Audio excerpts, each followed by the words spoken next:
You've been told that if you just try harder, care more, fix everything around you, then life will finally feel okay. That peace will come when everything goes your way. But what if that's the biggest lie of all?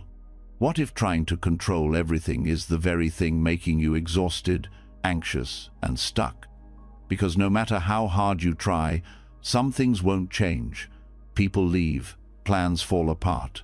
The past doesn't rewrite itself just because you wish it would. And yet, you keep fighting reality like it's your enemy. Like accepting it means giving up. But here's the truth no one told you. Acceptance isn't weakness, it's freedom.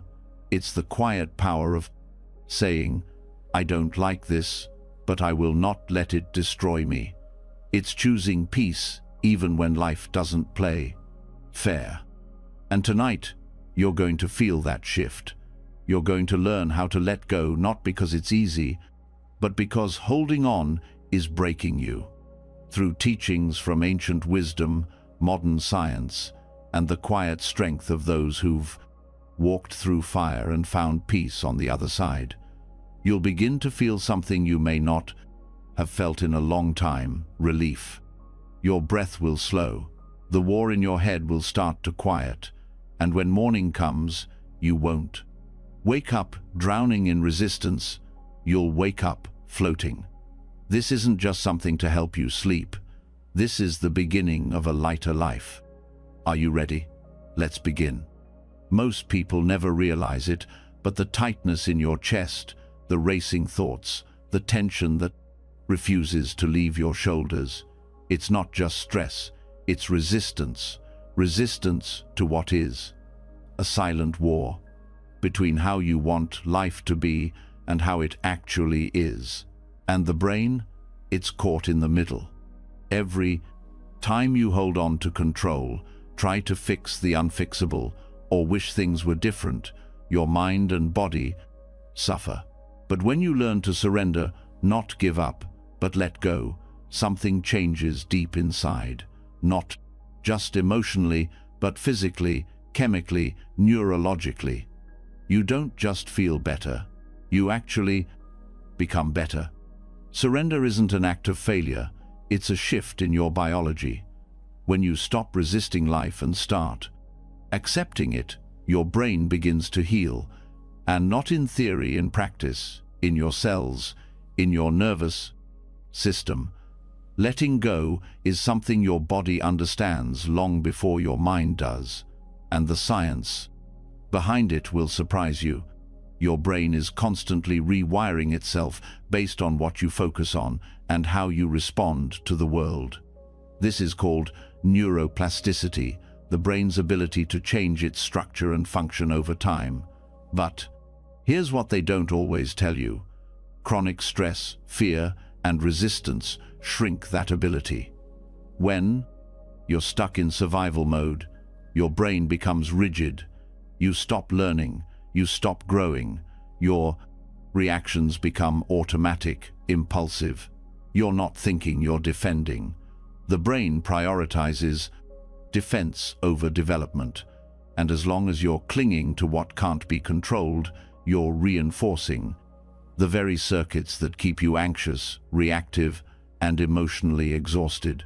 Letting go flips that entire script.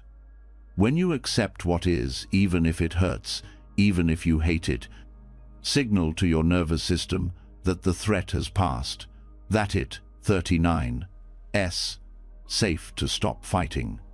And when safety returns, so does growth. Your prefrontal cortex, the part of the brain responsible for decision-making, empathy, and emotional regulation, lights back up. It re-engages. New neural pathways begin to form. You're not stuck anymore. You, 39, re-evolving. That shift doesn't happen through effort. It happens through release. When you finally stop forcing, pushing, clenching, your brain switches from survival to repair. The parasympathetic nervous system takes over the rest and digest system. Heart rate slows, muscles soften, cortisol your main stress hormone, starts to drop, and in its place, oxytocin and serotonin begin to rise, chemicals linked to connection, peace, and emotional balance. The most powerful thing about surrender is how quietly it heals you. You may not notice it at first. You'll just realize one day that you're not overthinking like before, that your body isn't bracing all the time, that you can sit with discomfort without needing to run from it. That's the brain returning to balance. The hippocampus, the region of your brain involved in memory and emotional learning, begins to function more clearly when stress is reduced. People often say that when they let go of resentment or grief, they remember things more vividly or feel more present in their daily life. That's not a coincidence. Chronic resistance muddies your emotional memory. Acceptance clarifies it. But it goes deeper. Letting go also activates parts of the brain connected to creativity. When your energy isn't being spent on suppressing emotion or trying to force outcomes, it becomes available for insight, curiosity, and new ways of thinking. That's why people who finally surrender often feel inspired afterward, not because life suddenly got easier, but because their brains were freed from inner war. And with that space, new solutions start to appear. What's fascinating is that the brain doesn't need the problem to change. It needs your relationship to the problem to change. Acceptance does that. It's not about pretending everything is okay. It's about recognizing that even if it's not, you can stop resisting it. You can stop feeding the loop of tension and control. And in doing that, the emotional charge around the issue starts to fade. Not instantly, but steadily. This is where long-term emotional health begins to build. When you practice acceptance regularly, even in the small, ordinary moments, a delay, a disagreement, a disappointment, you train your brain to tolerate discomfort without panic. This builds resilience. Not the hard kind that grits its teeth, but the soft kind that bends without breaking. The kind that knows, I can feel this, and it won't destroy me. Resilience is less about strength and more about flexibility. The brain becomes more emotionally agile the more it learns to let go. This doesn't mean you stop caring. It means you stop gripping. Caring without clinging, feeling without drowning. And when you master that, your emotional baseline shifts. You stop riding the roller coaster of highs and lows. You begin to live in what psychologists call adaptive regulation. You still feel, but you're not thrown off course every time life turns. Acceptance also improves interpersonal relationships, and not just emotionally, but neurologically. Mirror neurons, the brain cells that allow you to feel empathy, function better when the nervous system is calm. That means when you, 39, are not in a state of resistance, you're more capable of understanding others. You're less reactive, less defensive. Conversations go deeper. Conflicts de-escalate faster. And instead of trying to fix or control people, you start meeting them where they are. Because that's what you're doing for yourself, too. What happens next is almost paradoxical. The more you let go, the more influence you actually gain. Not over others, but over your own life. When your internal state isn't being hijacked by chaos or the need for control, you start making better decisions. Clearer ones. You start living intentionally rather than reactively. This is where peace comes from. Not from avoiding pain, but from becoming someone who doesn't fear it. Your body starts to follow this rhythm too. Studies have shown that chronic stress and resistance can increase inflammation, weaken the immune system, and even alter your gut microbiome. But practices linked to acceptance like breathwork, mindfulness, and reflective rest reduce systemic inflammation. They increase heart rate variability, which is a strong marker of emotional regulation, overall health. People who accept their emotions rather than fight them recover faster from illness. They sleep better, they digest better, they age slower. Letting go doesn't mean everything gets easier. It means you stop making it harder. It means your brain stops bracing against a life that's already happening. And when you do that, when you really surrender, you stop living in resistance and you start living in response. That is where freedom begins. You might still face heartbreak, uncertainty, loss, but your brain won't treat every challenge like a crisis. It will know the difference. That's emotional intelligence at the neurological level. You begin to trust your ability to feel hard things and return to center. And here's something no one talks about. Surrender actually helps you learn faster, because when you're not defending yourself all the time, you can absorb new information more easily. You're more open, receptive, and the brain loves that. It rewards that openness by creating new synapses, new pathways. It treats surrender not as weakness, but as a green light for transformation. This is why people who embrace change, even painful change, tend to grow more in life. Their brains are literally more adaptable.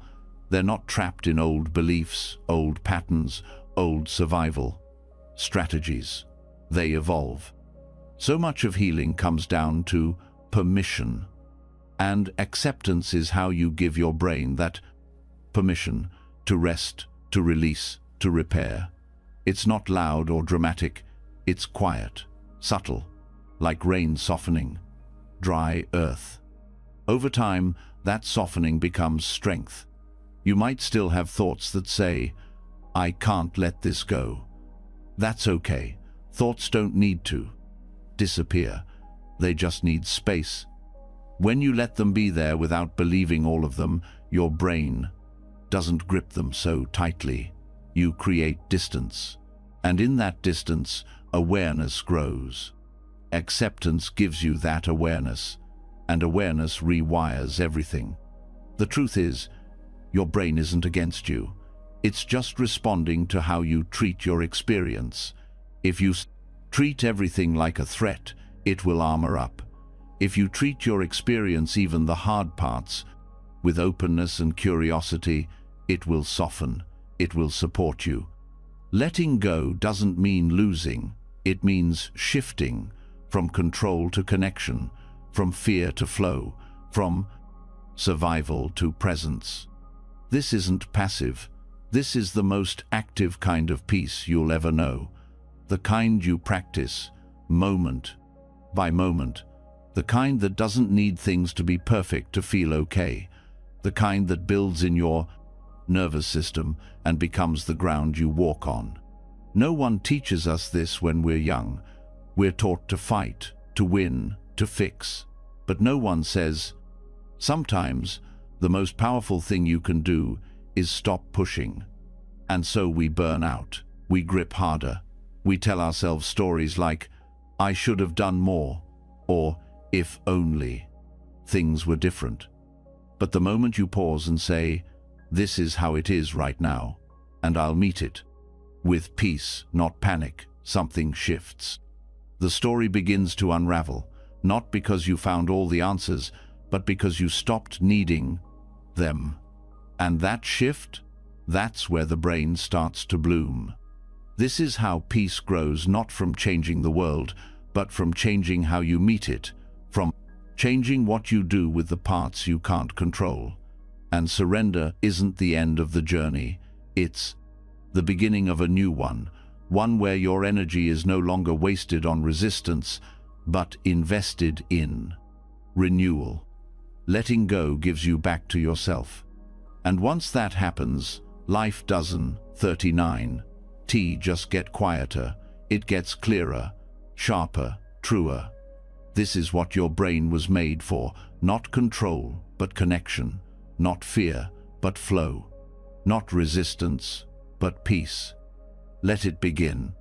The moment you stop resisting life as it is, something inside you begins to relax.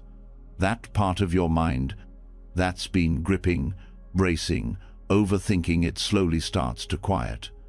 And in that silence, something deeper begins to rise. Not just your own emotions, but feelings that have lived in you for longer than you've been aware.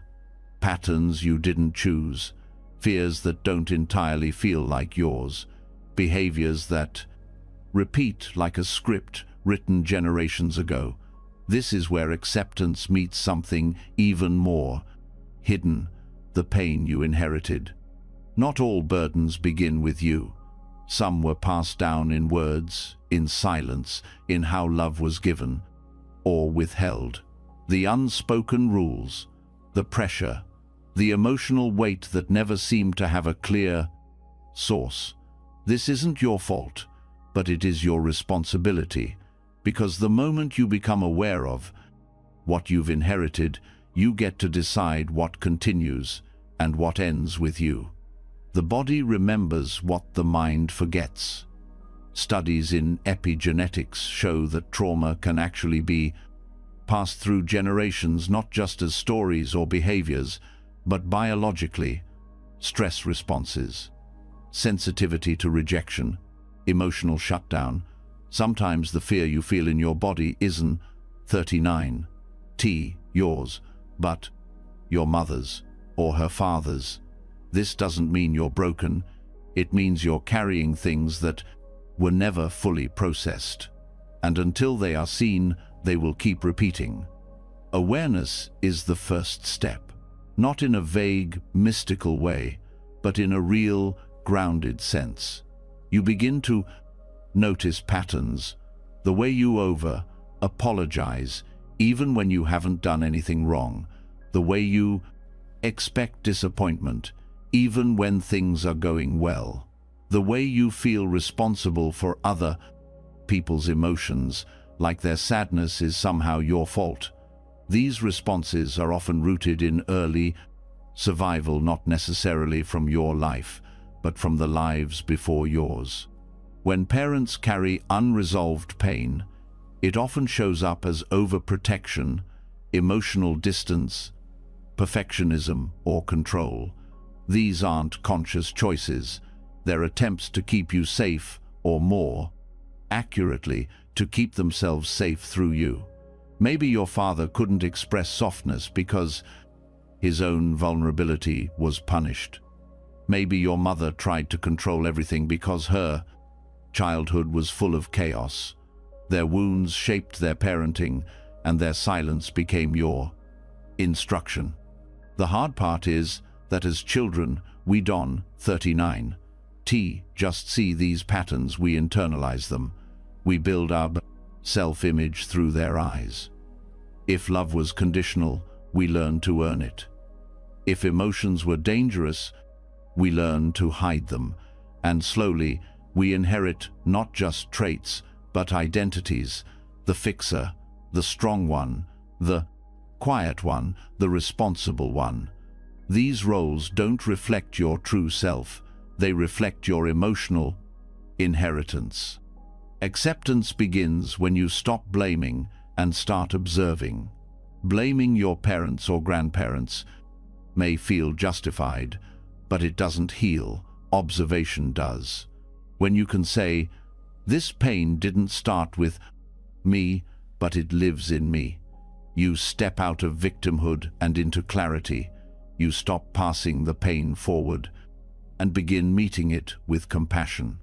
Compassion doesn't excuse harm. It simply understands it. It says, "I see why this pattern exists, and I choose to meet it with awareness instead of reaction." This is where true freedom starts, not by rewriting the past, but by refusing to repeat it. Repetition is the default of the unconscious mind. What isn't seen becomes destiny. That's why acceptance requires presence. Every time you pause and name the emotion instead of acting it out, You disrupt the inheritance. You interrupt the cycle. When you feel anger rising and choose not to lash out, you're not just controlling behavior, you're changing the emotional blueprint. That's powerful. This doesn't happen all at once. Emotional inheritance is layered. Some patterns are loud and obvious. Others are subtle, like a quiet shame that whispers you, 39, not enough. To work through them, you have to be patient, not passive patient. Because healing this kind of pain is not a single breakthrough.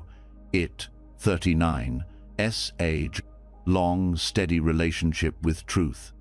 The nervous system plays a major role here. Inherited trauma often shows up as hypervigilance, always being on edge, waiting for something to go wrong, or as shutdown, going numb in conflict, not knowing how to speak. These reactions aren't weakness. They're learned survival responses, passed down like stories etched into the nervous system. But just as they were learned, they can be unlearned. This is why practices like breathwork, grounding exercises, and somatic therapy are so effective. They speak the language of the body, where much of this emotional history lives. You can't think your way out of inherited trauma. You have to feel your way through it with safety, with support, and with slowness. Another layer of inherited pain is identity, the pressure to become someone you're not, to fulfill a dream that wasn't yours. Maybe your family expected you to succeed in a way that made their pain worthwhile. Maybe you were taught that being sensitive was a weakness, so you learned to harden. Maybe love was earned through achievement, not presence. These expectations shape your choices, your relationships, even your self-worth. And they're not always spoken. Often they live in silence, in what was never said but always felt. To break free, you have to question those expectations. Whose voice is driving your life? Whose approval are you still trying to win? Acceptance means releasing the need to become someone for someone else's peace. It means stepping out of inherited identity and into authenticity, even if that means being misunderstood. Misunderstanding is part of this process. When you stop playing the role your family assigned you, there will be discomfort. Some may see your healing as rejection. Some may call it selfishness. But choosing peace over pleasing is not selfish. It's honest. And honesty is the first form of true love, even when it's messy. You don't heal generational pain by confronting your family with anger. You heal it by confronting yourself with truth, by being willing to see the parts of you that were shaped in fear and choose not to act from them anymore. That's the work. That's the release. Sometimes that release feels like grief. You grieve the parents you wish you had, the childhood you didn't get, the nurturing that never came. This grief is real. It's not about blaming. It's about finally allowing the truth to be seen. Grieving what you didn't receive opens space to give it to yourself, maybe for the first time. Self-parenting is one of the most powerful tools in breaking generational cycles. When you start offering yourself the love, protection, and validation you never got, your brain begins to rewire. Your nervous system finds safety from within. And slowly, you stop outsourcing your worth to people who couldn't give it to you, not because you stopped caring, but because you finally started seeing yourself clearly. There's also something important about forgiving the unspoken. Often, the pain wasn't in what was done, but in what was never acknowledged. The silence around mental health, the avoidance of real conversations, the lack of apology, the missing tenderness. You don't have to wait for others to admit the harm. You can name it, you can feel it, and you can choose to stop carrying it forward. This is the essence of ancestral healing. Not mystical rituals, although those can help, but practical, conscious decisions to face what previous generations couldn't, to feel what they had to suppress, to create space where they lived in survival. That is a legacy worth passing on. Legacy isn't just what you leave behind, it's what you no longer pass down. Every time you soothe your inner child instead of punishing them, you shift the future. Every time you say no to a pattern that once ruled you, you rewire your lineage. The beauty of this work is that it's invisible. No one will clap for you when you choose not to yell, not to shame, not to shut down, but the impact will echo in your relationships, in your children, if you have them, in the people you lead or love. You become the one who changed the direction. There's peace in knowing that your pain had a purpose, not because it was deserved, but because it gave you the insight to stop it from continuing. That kind of peace doesn't scream, it settles, it breathes. It lets you rest in your body like it's finally safe to be here. You don't need to understand every detail of your family's history to release the emotional weight. You just need to become conscious of what you're carrying and decide to lay it down. Every time you react differently, choose differently, feel differently, you are rewriting that history. Healing doesn't mean becoming perfect. It means becoming present. Present enough to feel what arises without needing to escape. Present enough to respond instead of repeat. Present enough to forgive, not for their sake, but for your own release.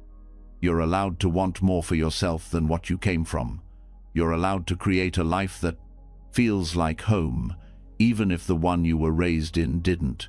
You're allowed to feel proud of your progress, even if no one else sees it. Because breaking inherited cycles is invisible work until it isn't. Until one day you look back and realize that burden isn't on your back anymore.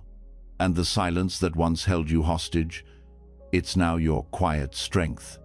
That's how lineage transforms, not with noise, but with awareness, with love, with truth, with you. The moment you realize that some of what you've carried didn't begin with you, something softens. There's relief in knowing you can let go of pain that was never truly yours. But then, a different kind of heaviness begins to surface, the weight of time, the ache of things you didn't do, words you didn't say, chances you didn't take. The quiet echo of what could have been, not from someone else's story, but from your own. You start to wonder how different things might look if you had made a different choice, left sooner, spoken up, said yes, said no. That ache has a name. It, 39, called time-based trauma. The grief not of what happened, but of what never did. The version of your life that never got to unfold. And it hurts not because it's visible, but because it lingers quietly behind every what if. Regret is a silent companion. It shows up in moments of stillness. It hides in the pause between tasks, in the space before sleep. It, 39, not loud, but it's heavy, and it convinces you that you're too late, that you've missed your chance, that the time you lost defines the value of everything that comes next. But that's a lie. One that your nervous system believes until you teach it otherwise. The truth is, your past doesn't have to be your prison. Missed opportunities don't mean a wasted life. The human brain is hardwired to assign meaning to patterns. It fills in gaps. It imagines alternate endings. But what it doesn't always do well is forgive, especially when the regret is directed inward, especially when the pain feels self-inflicted. That's where acceptance becomes essential. Acceptance here doesn't mean pretending the past was perfect. It means facing what was real without distorting it into something worse or idealizing it into something it never actually was. The brain, when stuck in regret, often edits the past. It makes it cleaner, simpler, or more tragic than it really was. That distortion becomes fuel for shame, and shame traps you in inaction. You don't move forward not because you don't want to, but because you feel you don't deserve to. Reframing wasted time starts with understanding how the brain processes perceived failure. The more emotional weight you attach to a missed opportunity, the more your brain replays it. This loop reinforces the belief that your life is broken, or worse, that you are. But what really happened is this: you made a choice with the information, emotional capacity, and self-awareness you had at that time. That version of you couldn't have done differently, not because you were flawed, but because you weren't ready. And readiness isn't always visible until you're on the other side of it. The pain of looking back is often amplified by the illusion that others got it right, that their path was linear, successful, clean. Social comparison adds another layer of suffering. You measure your internal timeline against someone else's external highlights. But timelines are not moral structures. There is no wrong age to grow, no wrong year to wake up, no deadline on healing. You are not late. You are arriving in your own time. Letting go of what could have been means giving yourself permission to mourn what didn't happen without letting it poison what still can. It means realizing that grief and possibility can coexist. You can be sad about what you missed and still be open to what's next. These feelings don't cancel each other out. They expand you. The fear of lost time often hides a deeper fear, that you won't get another chance, that you've peaked or plateaued or failed too deeply to rise again. But neuroplasticity, your brain's ability to change and grow, doesn't expire. It responds not to age, but to presence. The more fully you show up now, the more your brain begins to open to new possibilities. You stop being defined by the past and start being shaped by the moment. People often think healing is about erasing the past, but true healing is about integrating it, letting it sit beside you without steering the wheel. When you stop resisting your history, it stops controlling you. You learn from it. You draw boundaries because of it. You make better choices through it. In this way, nothing is wasted, not even the darkest chapters. There is also wisdom in broken timelines. Detours often teach you what direct paths never could. The years you spent lost, stuck, confused, or in pain, those years softened your ego, deepened your compassion, clarified your values. They taught you what matters by showing you what doesn't. And, even if you wish it hadn't taken so long, there's power in knowing that you got here at all. Part of releasing time-based trauma is separating the event from the identity. A missed opportunity is something that happened. It is not who you are. Failure is something that occurred. It is not your character. When the mind fuses regret with self-worth, it builds a false identity. One that says, I'm the point kind of person who always messes up, who always gets it too late. That belief becomes a filter. You stop seeing possibility. You only see proof that you were right to feel ashamed. To break that pattern, you need evidence of the opposite. Small wins, new beginnings. Moments where you say yes to something now, even if it's small. The nervous system responds to consistency, not perfection. Every time you choose presence over punishment, it recalibrates. Your mind begins to trust you again. Your body feels safer in the now. Regret also tends to focus on control, the illusion that if you had just done one thing differently, everything would be better. But this ignores how many variables you never controlled: other people's choices, the timing of events, the knowledge you didn't have access to, the emotional maturity that hadn't developed yet. When you zoom out, you see that life wasn't a straight line you failed to follow. It was a complex map you were never meant to fully understand. Letting go of what could have been doesn't mean you forget your past.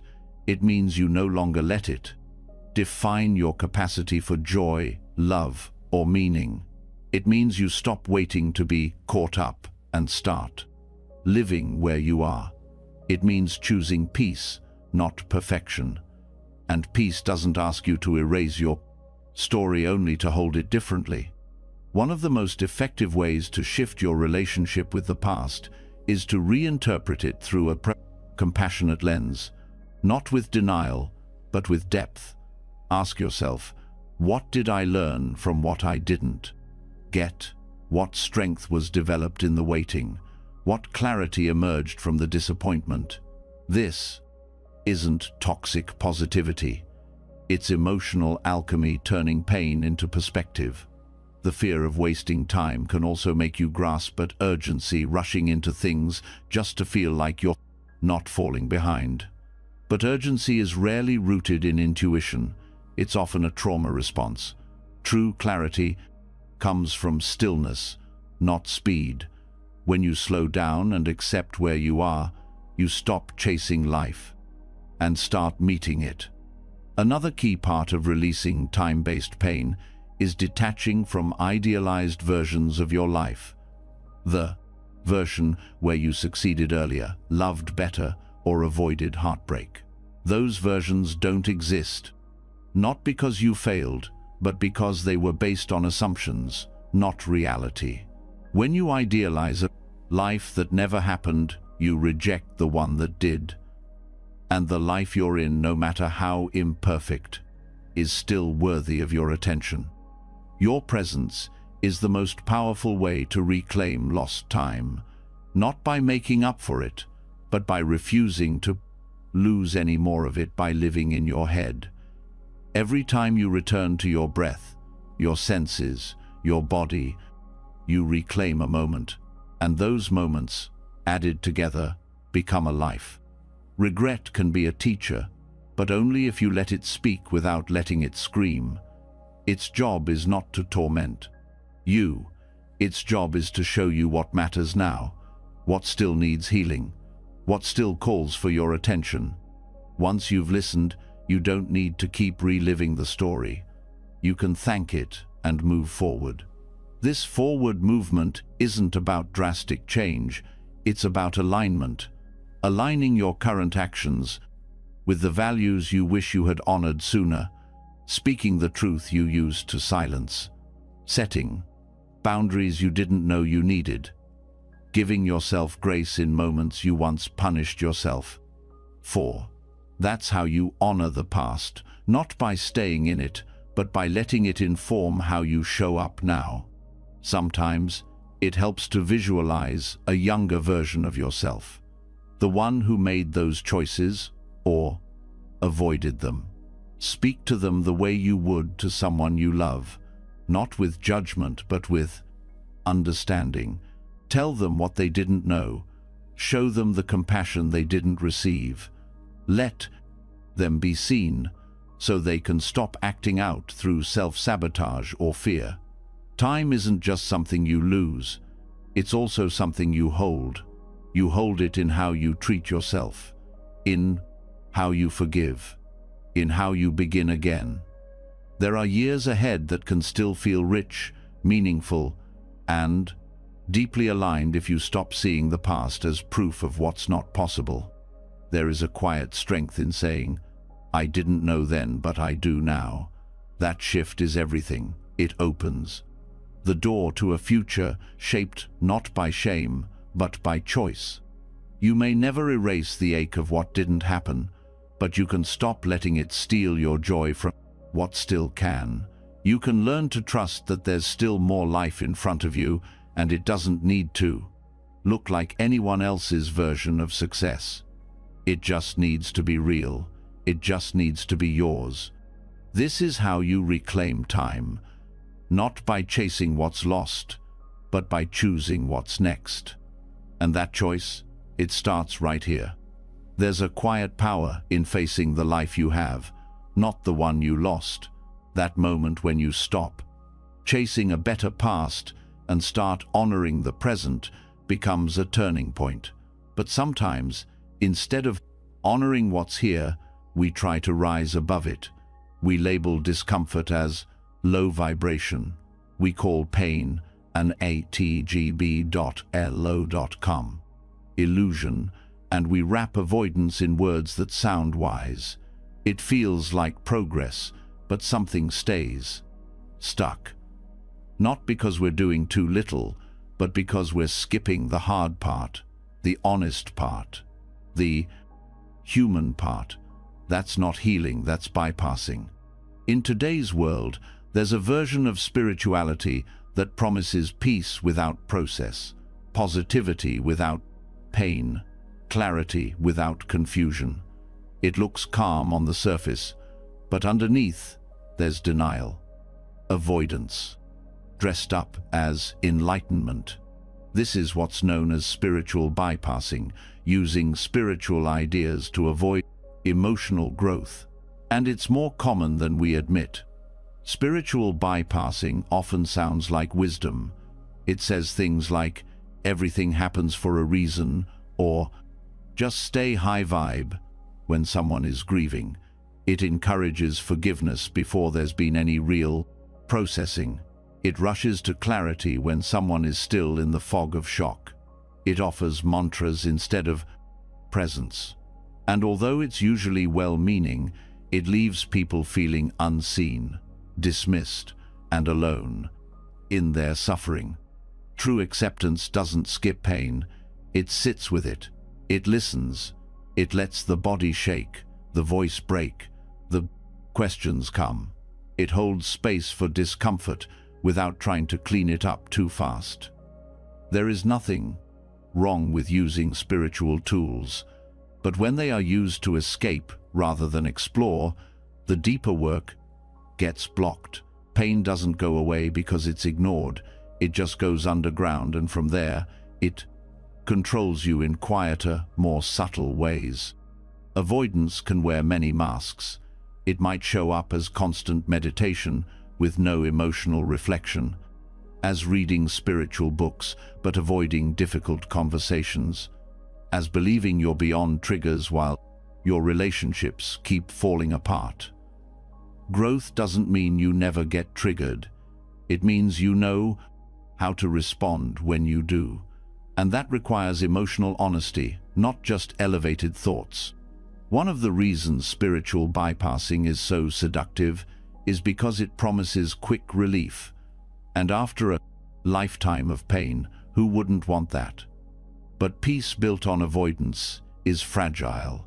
It crumbles the moment reality gets hard. True peace, the kind that lasts, is built by walking through discomfort, not around it. It's built by feeling grief fully, by facing regret honestly, by letting the truth be loud even when it's inconvenient. A big part of this work is learning to sit with contradictions. You can feel deep gratitude and still experience sadness. You can trust the process and still be angry about how it unfolded. You can believe in healing and still feel broken. None of these things cancel each other out. Holding multiple truths at once is a sign of maturity. The more you allow complexity, the more grounded your spirituality becomes. Embodied acceptance is different from concept-based understanding. You might know all the right words, surrender, presence, flow, but your body still tells the truth. If your jaw is tight, if your stomach sinks every time you think about a situation, if you find yourself mentally escaping hard conversations, there's something that hasn't been accepted yet. The body speaks before the mind does, and spiritual language won't override it. This is why somatic awareness is so important. To really accept life, you have to include the body in the process. Emotions are physiological. They move through breath, through sensation, through expression. If you try to bypass that and only work through the mind, your healing stays incomplete.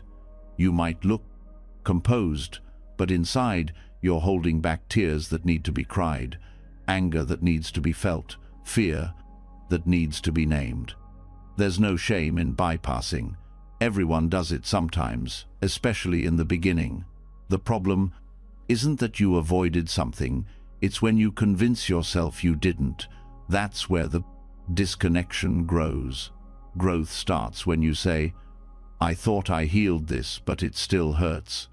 That humility opens the door to real transformation. And from that place, spiritual tools become supportive rather than suppressive. True acceptance requires staying present with what's uncomfortable, not fixing it right away, not trying to find a silver lining before the wound has been cleaned. Just staying, watching, listening, feeling. Over time, the nervous system learns that pain can be held without needing to run, that safety can exist even when the heart is heavy. This is how emotional resilience is built slowly, gently, truthfully. A major sign of bypassing is premature forgiveness, saying, "I forgive them," without having first acknowledged the depth of your pain. Forgiveness that skips grief becomes a performance. It doesn't free you, it pressures you to feel what you don't feel yet. Real forgiveness, when it comes, is not forced. It's a byproduct of healing, and healing takes time. It's not a straight path, and it's definitely not always peaceful. Some teachings say that pain is only the result of attachment. While there's some truth in that, it's not the whole picture. Pain is part of being human. Loss hurts because connection matters. Disappointment hurts because hope exists. Pretending these things shouldn't affect us doesn't make us evolved, it makes us disconnected. Detachment is not the same as disconnection. You can let go without numbing out. Spiritual bypassing can also lead to isolation. If you start believing that every struggle is a sign of low vibration or that suffering means you're not aligned, you begin to hide your pain from others. You withdraw.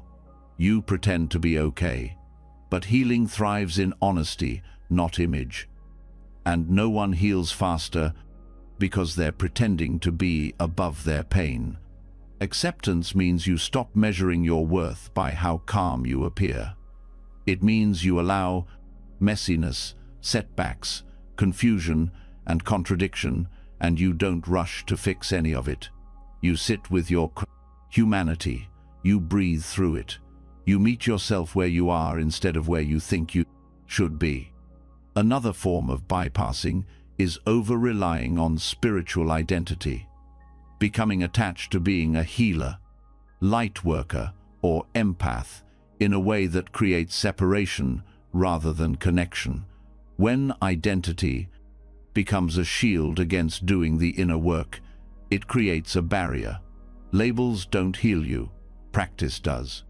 Being open, being accountable, being real.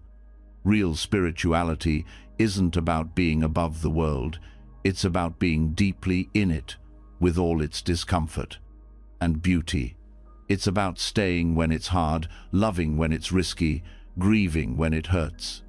That kind of depth doesn't come from reading quotes. It comes from living through difficulty with your eyes open. This work also includes questioning your spiritual beliefs, not to abandon them, but to make sure they're rooted in truth, not escape. Ask yourself, am I using this belief to grow or to avoid? Is it helping me become more honest or more detached from reality? Is it deepening my compassion or making me judge others who are struggling? Compassion is a sign that spirituality is working, not how calm you are, not how perfect your practice looks, but how kind you become to yourself and to others. Bypassing makes you rigid. Real healing softens you. It makes you slower to judge, quicker to understand. It makes you safe for others to be real around. One of the deepest truths is that spiritual growth requires discomfort, not as punishment, but as a path. The parts of you that resist are the parts that are still protecting pain. The more you meet those parts with presence, the more they relax. Not because you told them to, but because you showed up with safety instead of shame. You don't have to let go of your practices. You just have to let go of using them to hide. Meditation, prayer, rituals, all of them are powerful, but they work best when you bring your full self to them, not just the polished parts, not just the ones that feel spiritual, but the raw, grieving, disappointed, and confused parts too. Acceptance is not passive. It's the most courageous act of being present with what is, without needing it. To be different in order to love it. That kind of presence changes you. It teaches you to breathe through heartbreak, to stay with discomfort, to find peace not through avoidance, but through truth. The path to that peace is not always smooth. There will be moments you want to check out, to float above, to avoid. That's okay. The key is to notice when you're drifting and to come back to your breath, to your body, to this moment, to the part of you that's still learning to feel safe in the truth. You're not behind if you still struggle. You're not failing if it still hurts. You're human. And the more you honor that, the more real your healing becomes. There is no gold star for bypassing pain, but there is profound peace in walking through it, one honest step at a time. This is what acceptance really looks like. Not perfect, not polished, but whole. And that wholeness, that's what brings you home. The deeper you move into honest presence, the more you start to see how healing doesn't only happen in big, dramatic waves. Sometimes it's quiet. Sometimes it happens in the smallest spaces. A pause before reacting, a breath before judging, a softening when the day doesn't go as planned. True. Acceptance is not just found in the heavy moments of heartbreak or deep inner work. It, 39's, found in the broker end.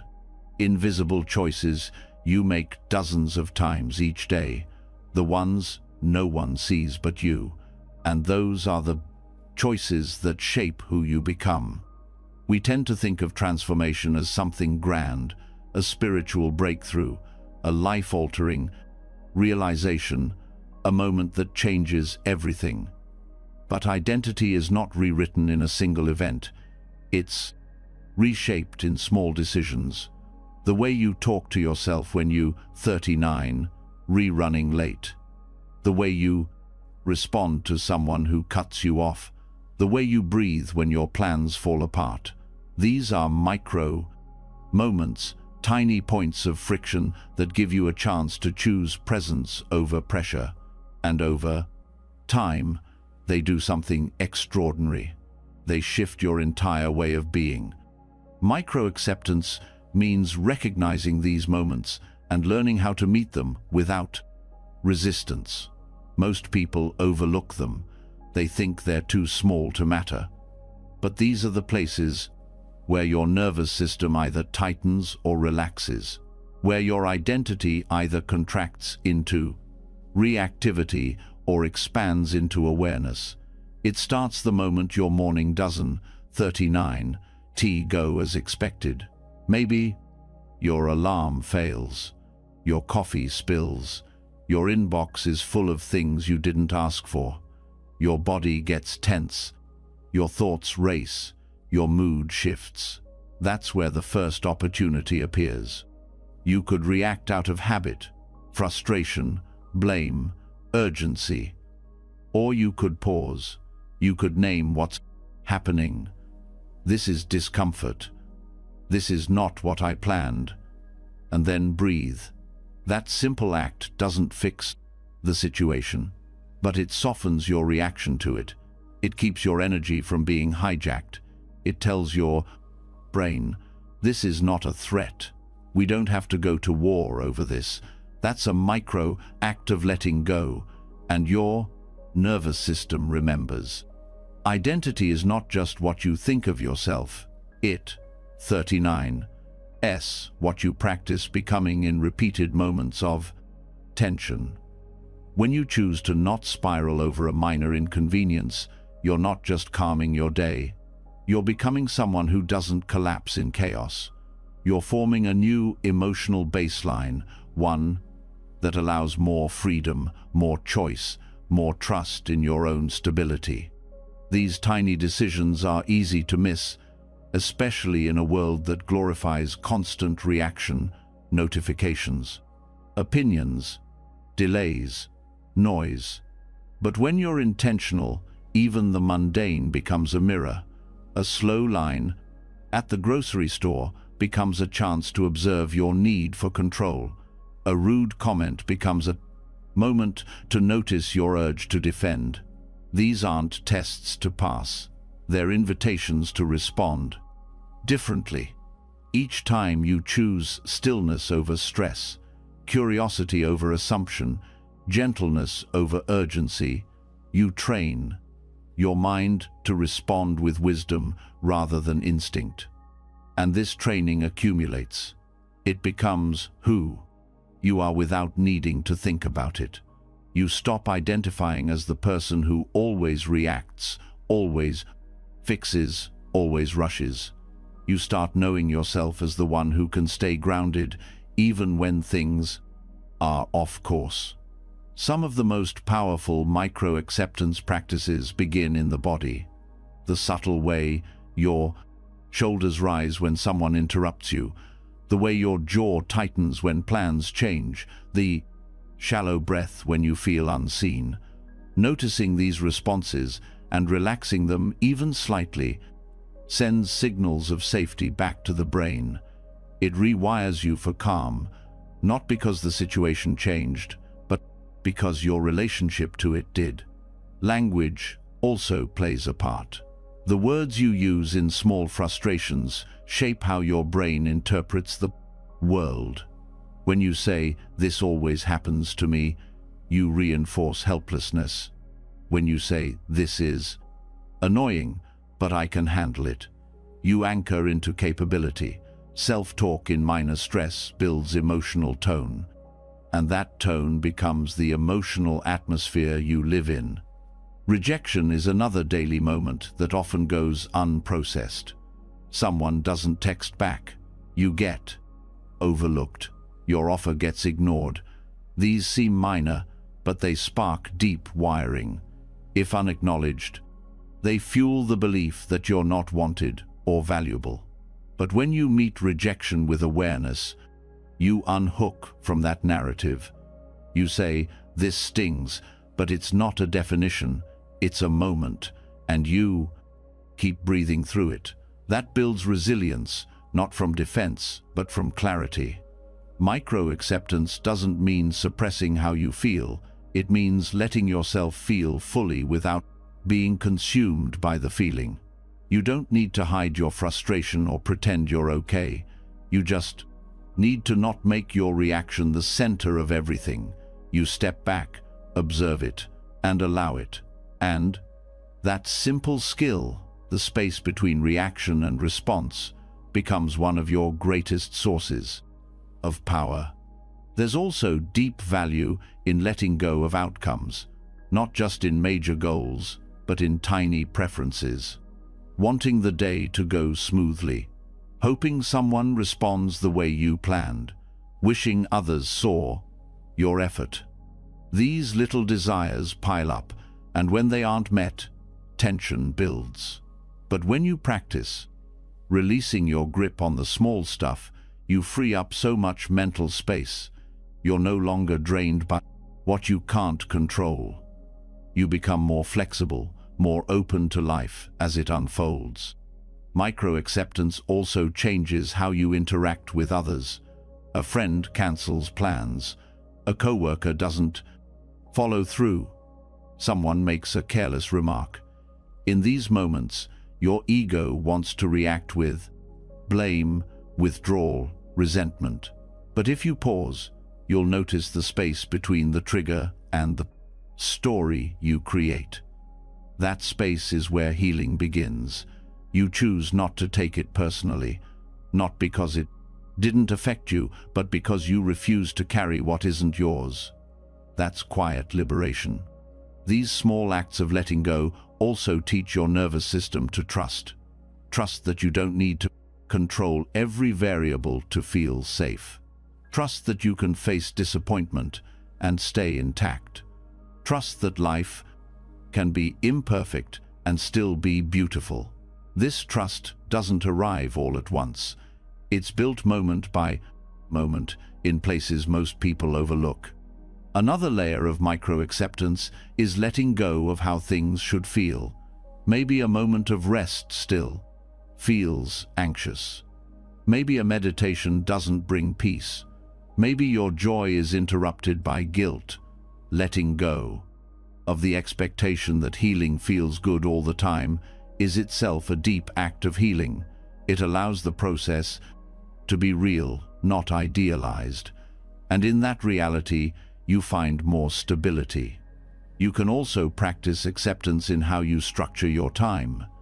When your to-do list stays unfinished, when your energy dips unexpectedly, when the day gets interrupted, these are all chances to meet of yourself with compassion instead of criticism. Your productivity doesn't determine your worth. Your presence does. When you accept your limits, your rhythms, your pauses, you stop pushing against yourself. You start moving with your own life force. There's also the practice of accepting how others see you, especially in small misunderstandings. Someone misreads your tone, assumes your intent, overlooks your effort. These moments used to demand explanation, proof, correction. But now, you practice letting go of the need to be fully understood. You know who you are. You're learning to be okay with not controlling how you're seen. That's freedom in its quietest form. Micro-acceptance includes releasing the day as it ends, letting go of what didn't get done. What was said or unsaid? What could have gone better? Instead of replaying and rewriting, you say, "It happened. It's done." You let the day close without dragging it into tomorrow. That small release, done consistently, builds a mind that can rest, a body that can soften, a spirit that isn't carrying old weight. These daily acts of letting go are cumulative. They don't erase struggle, but they change your posture. Within it, you become less reactive, more rooted, less dependent on outcomes, more anchored in your response. You start to feel at home in yourself, not because life is smooth, but because you've stopped making every bump a battle. Over time, these moments become your practice. Not dramatic, not perfect, but real. They redefine what it means to be strong, not unshaken, but deeply responsive, not above life, but fully present within it. This is how your identity shifts, not by becoming someone else, but by consistently showing up as someone who chooses peace, even when it's inconvenient. This is the quiet revolution, the kind that doesn't announce itself but rewrites everything. And it begins in the smallest places, the ones within reach right now. Letting go in the small, everyday moments builds something quiet, but lasting, a different kind of strength, one not based on force, but on clarity. But even as you practice micro-acceptance, there's a deeper current underneath it all, a strong, often invisible pull that drives so many of your reactions, thoughts, and choices. It's the need to control. And the more you look at it, the more you start to see how much of your suffering comes not from what's happening, but from your resistance to not being in charge of it. Control is comforting. It gives a false sense of certainty, a temporary relief from the unknown. When things feel chaotic, control feels like safety, but it's not real safety, it's strategy. And behind that strategy is fear. The fear of being powerless, of being hurt again, of losing something important. So we tighten, we plan everything, we analyze every word, we try to manage how others see us, how our future unfolds, how every detail turns out. This feels smart at first, but eventually it becomes a cage. At the root of control is a belief that if I can just manage everything carefully enough, I won't have to feel pain. That belief is often formed early in life, maybe when chaos in your environment made you feel unsafe. Maybe when someone let you down and you had to become the strong one. Or maybe when emotions felt too big and managing everything around you was the only way to stay grounded. Control wasn't born out of arrogance, it was born out of survival. But what once protected you is now preventing you from actually living. The mind is designed to look for patterns and solve problems. When it encounters uncertainty, it panics. It wants something to grab onto. Control gives it that temporary anchor, but that same anchor becomes a burden. Because the world will never fully match your plans. People will not always act the way you need them to. Life will not unfold according to your checklist. And the more you demand that it does, the more anxious you become. The more you chase perfection, the more unstable your peace becomes. This kind of control addiction isn't just mental, it's physiological. Your body becomes wired for tension. Your nervous system gets used to scanning for danger.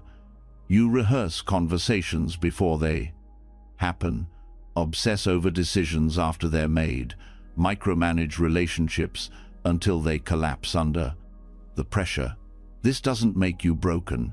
It means your system is confused, mistaking control for safety when what you actually need is trust. Trust doesn't mean doing nothing. It means doing what you can, then releasing the outcome. It means staying open to what unfolds, even if it's not what you hoped. But to do that, you have to understand why your brain clings so tightly in the first place. Control is addictive because it offers predictability. It gives the illusion that if you do everything right, nothing will go wrong. That illusion is comforting, especially when you've experienced the opposite, when things did go wrong despite your best efforts. In those moments, the mind becomes more rigid. It decides that freedom is dangerous and control is the only way to stay safe. This is the birth of responsibility, feeling like everything depends on you. Over time, this pattern wears down your emotional system. You stop trusting others. You stop trusting time. You even stop trusting your own ability to respond if things fall apart. Control disconnects you from resilience. It's the opposite of presence. Because when you're trying to manage everything, you're not experiencing anything. You're in your head, forecasting, correcting, bracing. The process of unhooking from control begins with awareness, noticing the grip, noticing the thoughts. That spiral when something doesn't go as planned. Noticing how your body reacts when things feel out of reach. There's often a tightness in the chest, in the jaw, in the breath. That tightness is not just physical, it's emotional. It's the body saying, I'm not okay with this. That's where you start by listening to the grip instead of fighting it. You can ask yourself questions that bring clarity. What am I trying to prevent right now? What do I fear will happen if I don't control this? What emotion am I avoiding? Often the answers lead to deeper wounds. Fear of abandonment, fear of failure, fear of being seen as not enough. When you get to the root, you stop treating control like a personality trait and start seeing it as a protective habit. Another powerful practice is beginning to let go in controlled environments. Choosing not to overplan your day, letting someone else take the lead, allowing a conversation to unfold without preparing for every possibility. These seem small, but they retrain the nervous system. They teach your brain that uncertainty isn't fatal, that discomfort isn't danger, that you can survive not knowing. Learning to hold space for uncertainty is one of the most important skills you can develop. It gives you back your emotional bandwidth. Because control is exhausting, it's a constant performance. When you start releasing it, even slowly, you begin to reclaim energy, presence, spontaneity. You stop bracing for pain and start making space for life. Sometimes people think letting go of control means becoming passive. It doesn't. It means shifting from force to flow, from micromanaging to trusting your capacity to adapt. You still care. You still act. But you no longer assume that your safety depends on managing everything. You start building internal security instead of relying on external control. Another hidden layer of control is identity control, trying to curate how others see you. This creates anxiety around being misunderstood or rejected. You become hyper-aware of how you're perceived. You second-guess your words, hide your needs, shrink your truth. This is control in disguise, and it leads to disconnection from others and from your real self. Releasing identity control means allowing others to misread you sometimes. It means choosing self-honesty over approval. That doesn't mean being careless. It means being real, even when it risks not being liked. Because peace doesn't come from being seen as perfect, it comes from being free to be yourself fully. Letting go also means releasing outcomes. You do your best, but you stop needing a guaranteed result to feel okay. You stop needing things to go exactly your way. You stop tying your peace to performance.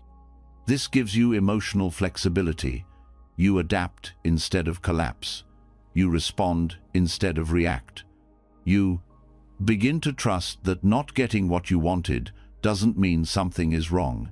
It means something else is unfolding. At the heart of all this is surrender, not the kind that gives up, the kind that opens up. Surrender says, I'll meet life where it is, not just where I want it to be. That kind of openness builds real confidence, because you're no longer scared of being surprised. You're grounded in your ability to stay centered, no matter what arrives. Releasing control doesn't mean life gets easier. It means you stop making resistance your default. You stop trying to bend reality to your preferences. You start moving with it, listening to it, learning from it. And in that shift, you become lighter. Not because everything is perfect, but because you're no longer carrying the pressure to fix it all. This is a long process. Sometimes you'll slip back into control. That's okay. The point isn't to never grip. It's to recognize the grip sooner, to release faster, to trust deeper. Each time you catch yourself and soften, your brain rewires a little more. Your nervous system finds more space. Your life becomes less about defense and more about depth. And slowly, the need to control starts to dissolve. Not because the world changed, but because you did. You stopped needing control to feel safe. You started building safety inside your own presence. That's where freedom lives. Not in control, but in clarity. Not in managing life, but in meeting it. As it is, as you are, without the grip, without the war. Just the breath, just the truth, just this moment. And that is enough. The moment you begin to loosen your grip on control, you start to experience life differently.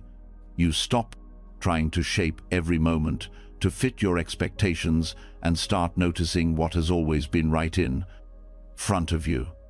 There, 39. A subtle shift, less tension, more noticing, less pushing, more observing. But to truly understand non-resistance, you don't need more theories. You need a mirror. And one of the clearest mirrors for this is the natural world. Not through poetry or metaphor, but through the raw, unfiltered way it exists, without judgment, without struggle, without the need to be anything other than what it is. Nature doesn't argue with itself. It doesn't resist change. It doesn't demand fairness. It simply moves, in rhythms, in cycles, in response to what is. The river doesn't punish the rock for being in its path. It flows around it. The tree doesn't hate the storm. It bends, it sheds, it regrows. This is not weakness. It's intelligence without resistance, strength without attachment.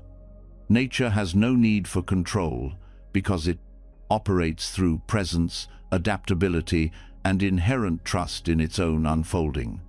This doesn't mean nature is gentle. It can be violent, unpredictable, destructive. But even its destruction holds purpose. A forest fire clears old growth to make way for new life. A volcanic eruption reshapes the land. Nothing is wasted. Nothing is forced. Nature never asks if it's too late or if it failed. It doesn't carry regret. It doesn't personalize weather. And in that, it teaches us one of the deepest lessons in acceptance, that things happen without needing our permission, and they keep happening even when we resist them. The human mind struggles with this. It wants fairness, it wants logic, it wants timelines and closure, guarantees. Nature offers none of these, and yet it thrives. Its indifference is not cruelty. It's clarity. It shows you how to live in alignment with what's real, rather than clinging to what you wish were true. And the more you study it, the more you start to understand that resistance is not necessary for survival. In fact, 39 often what gets in the way. Non-resistance does not mean passivity. It means acting from alignment instead of reactivity. Nature acts constantly. Seeds grow, tides shift, ecosystems evolve. But nothing is wasted on blame. Nothing is delayed by shame. You never see a flower rushing to bloom faster because it feels behind. You never see the moon apologizing for being dark. There is movement, but never panic. That steadiness teaches something important. Life does not need your control to move forward. It needs your attention, your awareness, your willingness to participate without trying to dominate. Natural rhythms are not just beautiful, they are deeply instructive. The tide comes in, the tide goes out. There is effort, and then there is rest. There is fullness, and then there is release. These cycles exist in your life too. You are not meant to always be producing, achieving, solving. There is time for expansion and time for contraction, time for clarity and time for confusion. Nature honors each phase without shame. So can you. There is also profound humility in how nature accepts what it cannot change. A tree doesn't fight Gravity. A mountain doesn't reject erosion. Even the most solid things slowly shift and reshape over time. When you resist change, you're not protecting yourself, you're separating yourself from the way life naturally works. And that separation creates suffering. It makes you feel like something is wrong just because something is changing. But when you see change as part of the rhythm, not a punishment, everything softens. Nature also teaches patience. Nothing meaningful grows overnight. The strongest roots are the slowest to form. The most lasting change happens beneath the surface. And yet, we rush. We want resolution before we've fully lived the experience. But healing has its own pace. Just like seasons don't skip steps, neither can you. If you, 39, in a winter, let it be winter. The soil is still doing its work, even when nothing blooms. Watching nature helps you reconnect with the intelligence of timing. You start to feel less urgency to fix and more willingness to witness. You understand that your emotions, like weather, come and go. You don't need to fight every storm. You can shelter, you can wait, you can let it pass, and it will. Because nothing in nature stays stuck. Even stillness is moving.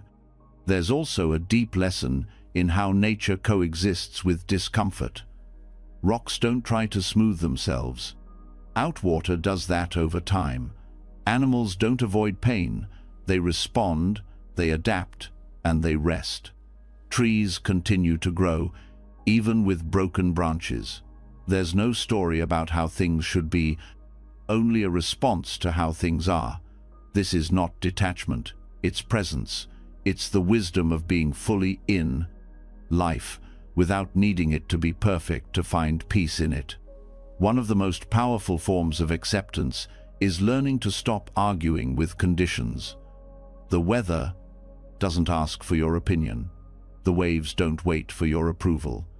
In the same way, parts of life will unfold with or without your agreement.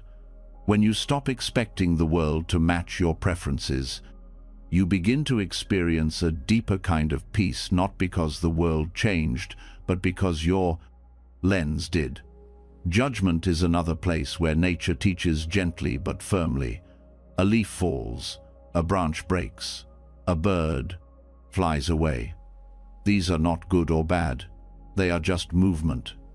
In contrast, the human mind labels everything: success, failure, good, bad, worthy, not enough. And these labels create stress. They separate you from what is. But the more you observe nature, the more you realize that life simply moves, without punishment, without praise. And that neutrality, when practiced, becomes freedom. Learning from nature also invites you to slow down. Slowness is not laziness, it's accuracy. It allows you to feel instead of react, to notice instead of assume, to respond instead of control. This doesn't mean you stop taking action. It means your action becomes more effective, more rooted, less frantic. You act from center, not from fear. Nature never rushes its growth. When you learn to trust your own pace, your own unfolding, you stop measuring yourself by someone else's timeline. You stop thinking you're behind just because you're resting. You begin to see that integration often happens in the quiet, in the pauses, in the spaces between effort. That insight alone can change the way you heal, the way you create, the way you live. Connection to nature can also be a reset for the nervous system. Just being near trees, water, or open sky reminds the body of something ancient. It pulls you out of thought and into sensation, out of loops and into presence. Even if you can't always be in wild places, tuning into natural rhythms, sunrise, moon cycles, weather brings you closer to the part of you that remembers how to simply be. This kind of attention trains acceptance. When you observe nature long enough, you begin to mirror it. You start letting things end when they need to end. You start honoring what's alive without needing it to last forever. You stop fighting mess and start recognizing it as part of a larger pattern, one that doesn't always make sense at first, but eventually reveals its shape. There's wisdom in how nature makes room for everything. Death, decay, renewal. Nothing is excluded. Even rot has purpose. Even silence has weight. When you stop trying to edit your experience into something more comfortable, you begin to feel held by something bigger, not controlled, not saved, but held by the same intelligence that grows forests and moves tides and repairs ecosystems. That intelligence lives in you, too. Your body knows how to regulate, your heart knows how to grieve, your spirit knows how to return. You don't always need to figure it out. You need to make space for what's already unfolding. The more you learn from nature, the more you begin to trust your own rhythms. The need to fix becomes the ability to feel. The need to manage becomes the capacity to meet. The need to understand becomes the willingness to experience. You're not separate from nature. You are nature, with thoughts, with consciousness, but also with seasons, instincts, and internal weather. When you treat your process like a force to be controlled, you break your own rhythm. When you treat your process like a living system, you begin to grow in the way that only truth allows. Acceptance, at its core, is not resignation. It's participation. It's choosing to show up for life, even when it doesn't go according to plan. Nature never gives up, it just continues. It adjusts, it regenerates, and when you align with that, you stop looking for peace. You start becoming it, without effort, without perfection, just presence, repeated. That's what nature teaches best, how to belong to life not by fixing it, but by flowing with it. And the more you listen, the more you realize that wisdom has been in you the whole time. There's a quiet clarity that comes when you stop fighting reality and start working with it.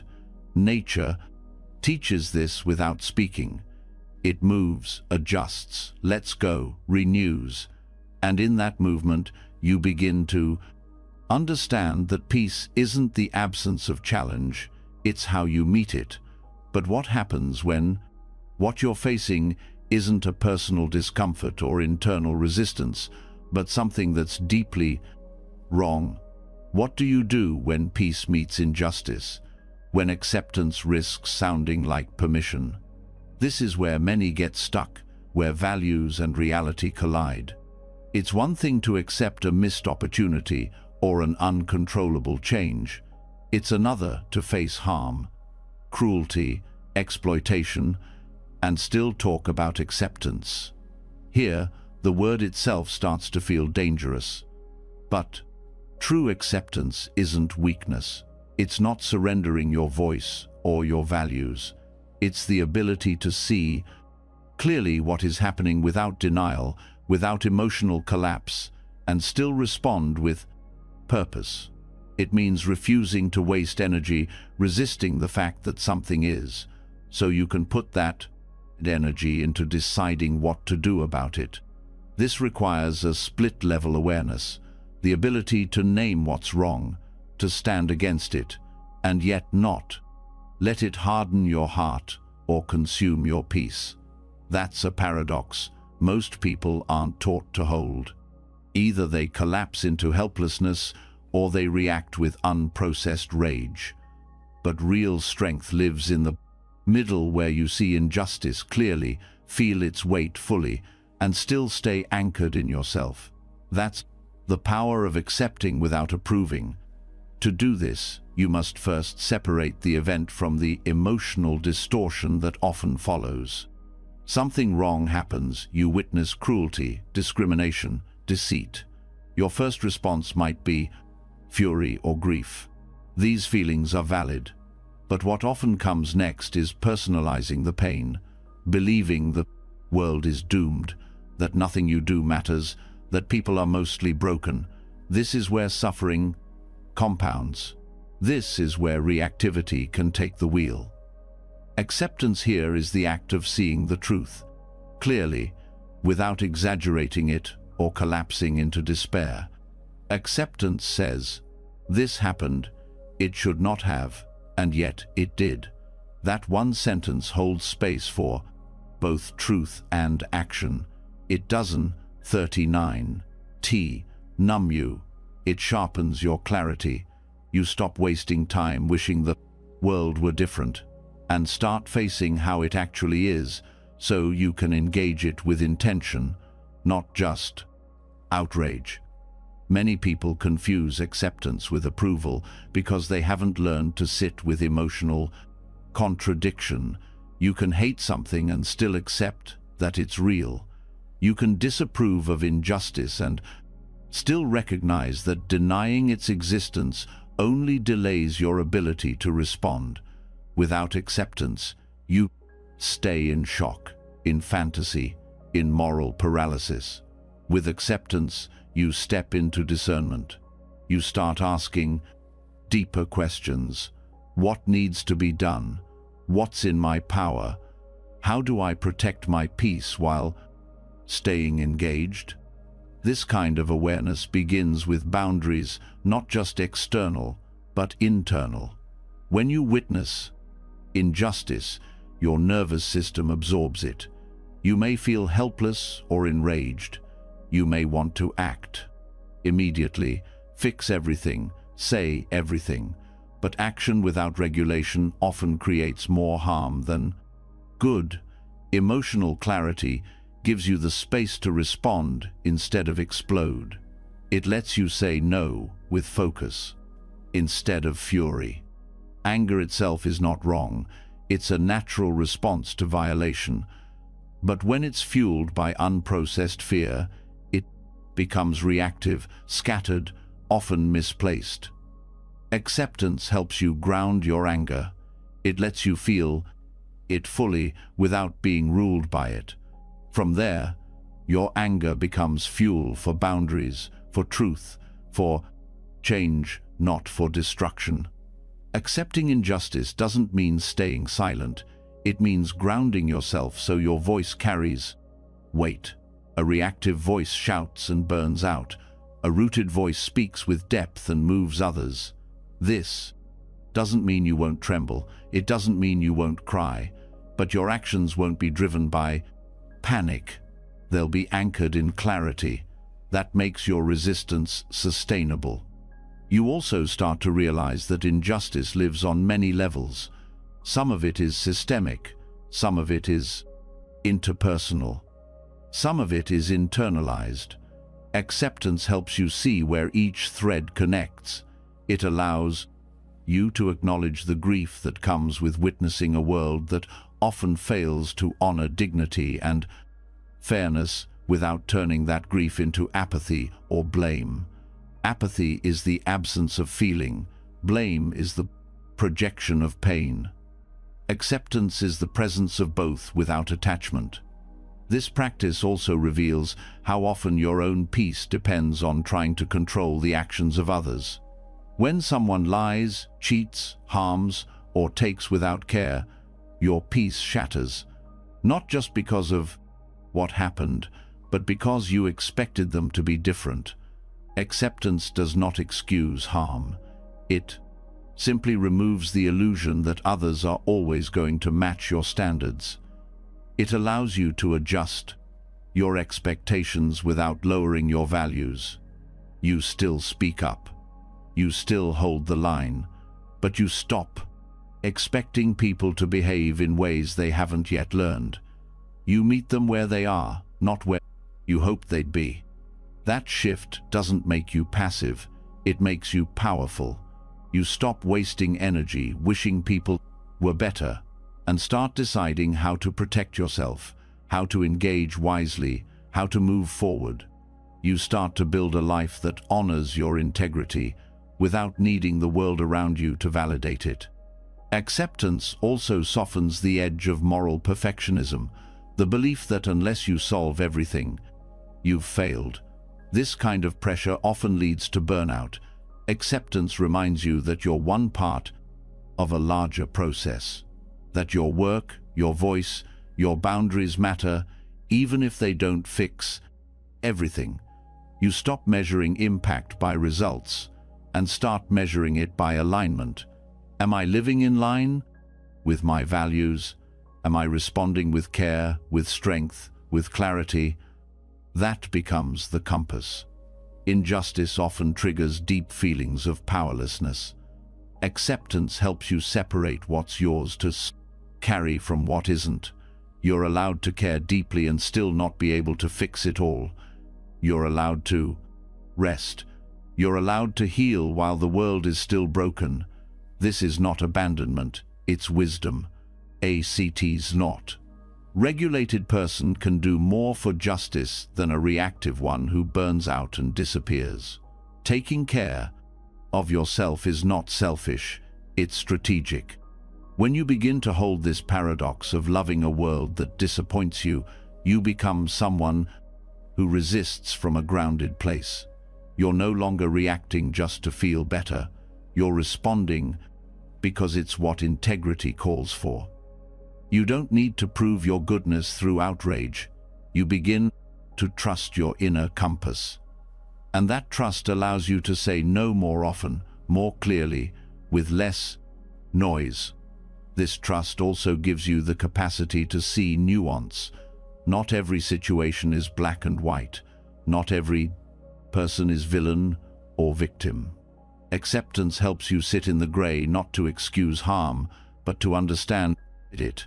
From understanding, you create deeper solutions. From understanding, you become more effective, more thoughtful, more consistent in how you engage. That's how movements grow, not just through volume, but through vision, not just through passion, but through presence. Acceptance gives you both. It removes the false comfort of denial and the draining grip of helplessness. It places you back in your body, in your truth, in your agency. Peace and resistance are not opposites. They are partners. One sustains the other. Without peace, resistance burns out. Without resistance, peace becomes complacency. You need both the fire and the stillness, the protest and the pause, the voice that says this is not okay, and the breath that says I can still be okay, even while I face it. This is the paradox of accepting without approving. It's difficult. It requires inner work, emotional honesty, and spiritual depth. But it's also freeing, because once you understand that peace isn't found in a perfect world, but in how you meet an imperfect one, you stop waiting to feel whole. You start becoming it. One clear breath, one strong no, one anchored truth at a time. And that is how you stay human, even when the world forgets to be. Standing for what's right while staying grounded in peace is a rare balance. It asks you to hold complexity without collapsing into reaction, to see the world's mess without letting it harden you.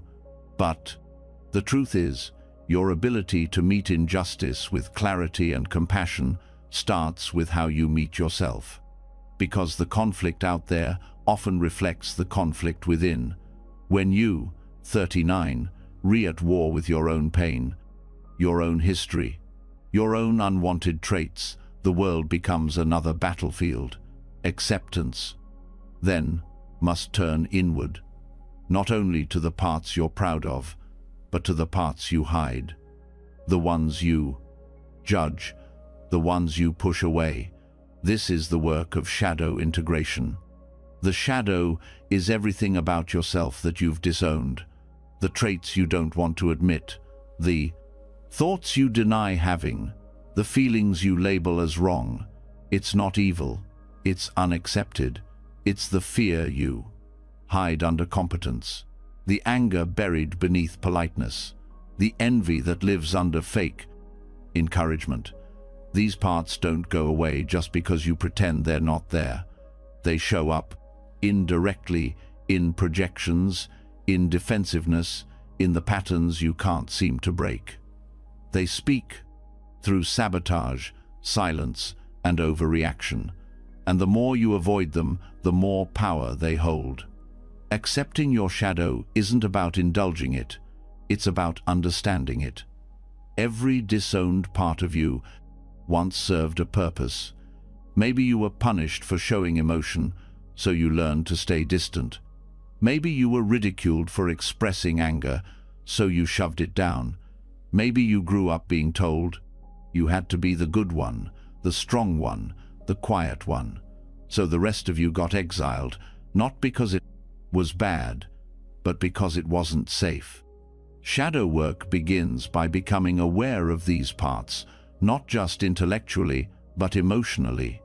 It's one thing to know you avoid confrontation. It's another to feel the fear underneath it, the memory of being shamed, the belief that love will disappear if you speak up, the story that says your value comes from being easy, agreeable, nice.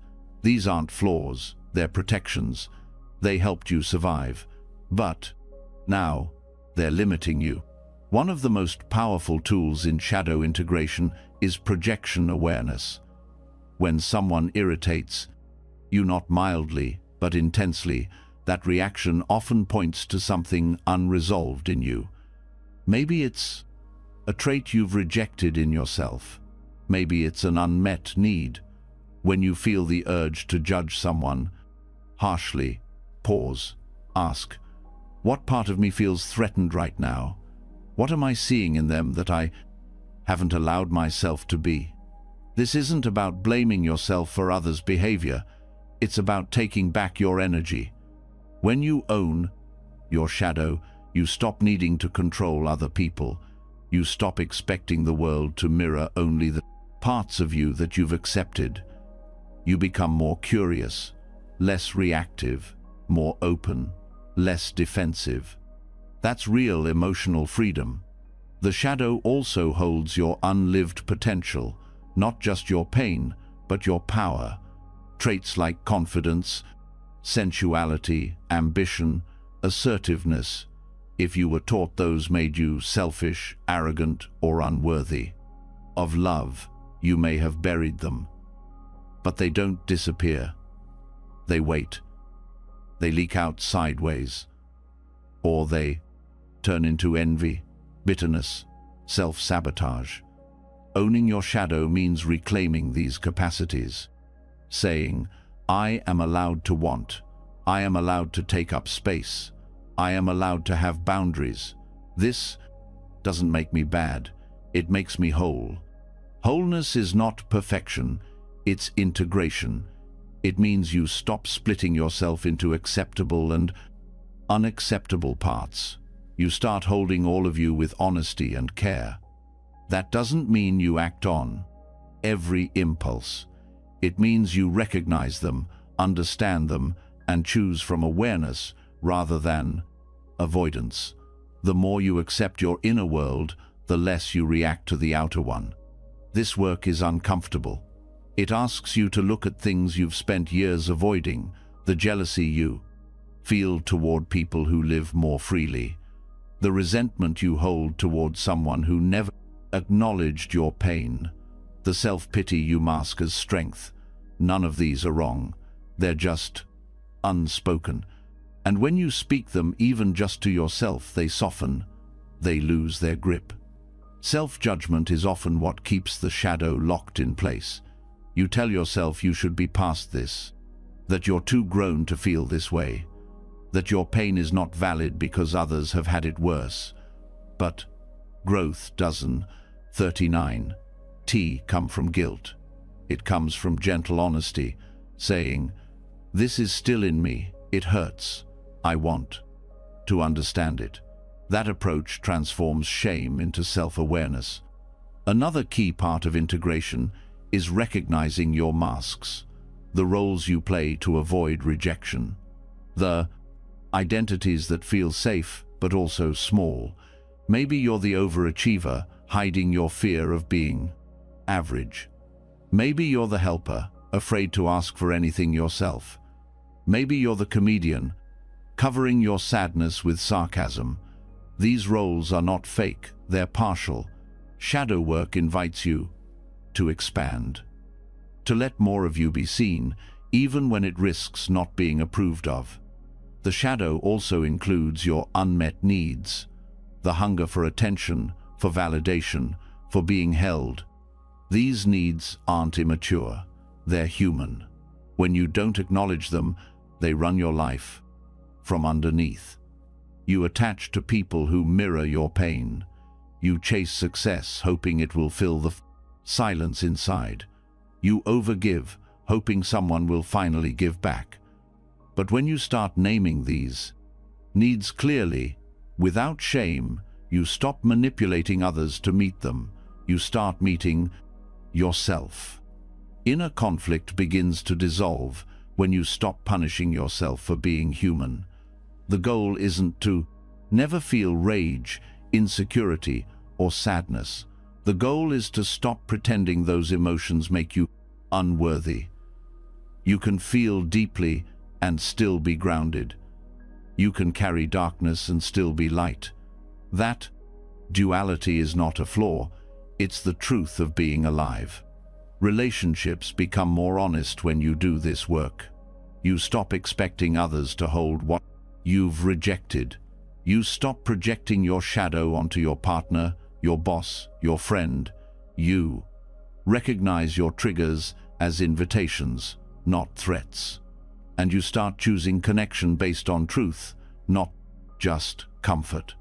Shadow integration also makes you more compassionate. Not in a performative way, but in a real, felt way. Because once you see your own mess clearly and hold it with care, it becomes harder to judge others for theirs. You don't excuse harm, but you see where it comes from, and that clarity makes your boundaries stronger, not weaker. You no longer need to punish others to feel powerful. You know who you are, and you act from that knowing. This process doesn't have a finish line. New layers of shadow will appear as you grow. That's not failure. That's evolution. Every time you meet a new edge, a fear, a pattern, a wound, you have another chance to choose integration, to stop hiding, to bring more of yourself into the light. The beauty of this work is that it builds self-trust. When you stop running from your inner world, you start trusting that you can handle anything that shows up. You're not scared of being triggered because you know how to explore the trigger. You're not scared of being misunderstood because you're not performing for acceptance. You're not scared of the unknown because you're in relationship with all parts of you, not just the ones that look good. True peace comes from this kind of intimacy with yourself, not because you've resolved every issue, but because you've stopped needing to hide them. Your presence becomes more grounded. Your choices become more aligned. You live from truth, not fear, and that truth holds you even when the world doesn't. So when life gets loud, when others reject you, when parts of you rise up that feel hard to love, meet them, not with judgment, not with shame, but with honesty, curiosity, a willingness to listen. That is the work of shadow integration. That is what makes you whole. Not polished, not perfect, just real, just here, just human fully. The moment you stop hiding from your own shadow, something shifts. You feel more real, more grounded. You, 39, no longer wasting energy pretending. You, 39, no longer at war with yourself. But after facing what? 39, been buried inside. There, 39, another layer of truth that quietly waits to be accepted. Your limits, The parts of life you can't stretch, outrun, or bend into something else. These aren't flaws. They're the shape of your life, and how you meet them determines what kind of life you build. Most people try to escape limits.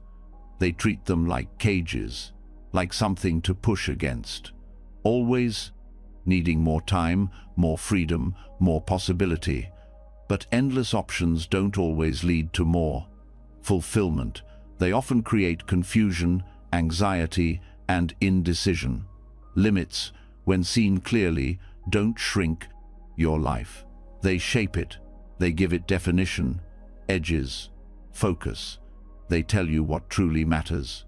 You might believe that joy comes from doing everything, but depth doesn't come from quantity. It comes from attention, from choosing where you want to invest your energy. Constraints help you do that. They remove the noise and bring clarity. When you stop trying to be everything, you can finally be something deeply, honestly, with your whole self. Creativity, too, thrives on limits. Some of the most powerful ideas are born not in total freedom, but in conditions that force you to be resourceful. When you, 39, re-limited in time, space, or tools, your brain works differently. It searches more deeply. It experiments. It adapts. That tension becomes a doorway to discovery. You learn to work with what you have, and in doing so, uncover strengths you didn't know were there. The same is true emotionally. When you accept the limits of what others can give you, you stop begging for validation. You stop chasing emotional promises that never come. That acceptance creates space. You start showing up with more presence, more agency, because you've stopped outsourcing your peace. Your joy becomes something you build, not something you hope others deliver. Limits also teach you timing, that not everything can happen at once, that some things take years, that some doors close, not because you failed, but because they weren't meant for you.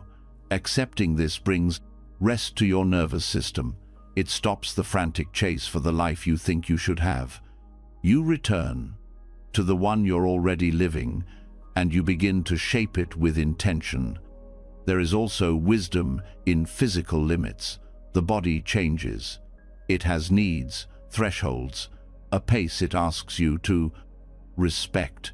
When you ignore those limits, you burn out, you disconnect.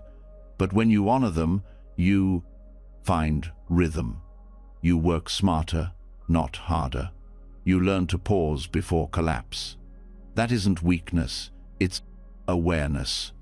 Even emotional capacity has its limits. You can, 39, hold everything for everyone. You can, 39, solve what isn't yours. When you finally accept this, boundaries become easier. You say no without guilt. You rest without justifying it. You stop measuring your worth by how much you carry. You start protecting your energy as a sacred resource, because it is. Time is one of the clearest constraints we all share. You can't stretch it. You can't hoard it. All you can do is decide how to use it. And when you stop fighting that reality, your priorities sharpen. You begin to focus less on what looks impressive and more on what feels aligned. You stop saying yes to every demand. You let go of obligations rooted in fear, and you start living more on purpose. There's also something deeply grounding about realizing you don't have to master everything. You don't need to be good at every role, every task, every skill. Letting go of that pressure opens you to collaboration, to learning, to asking for help. This builds connection. It softens perfectionism. It reminds you that your value isn't in how much you do, but in how honestly you do it. Limitations also help you recognize enoughness.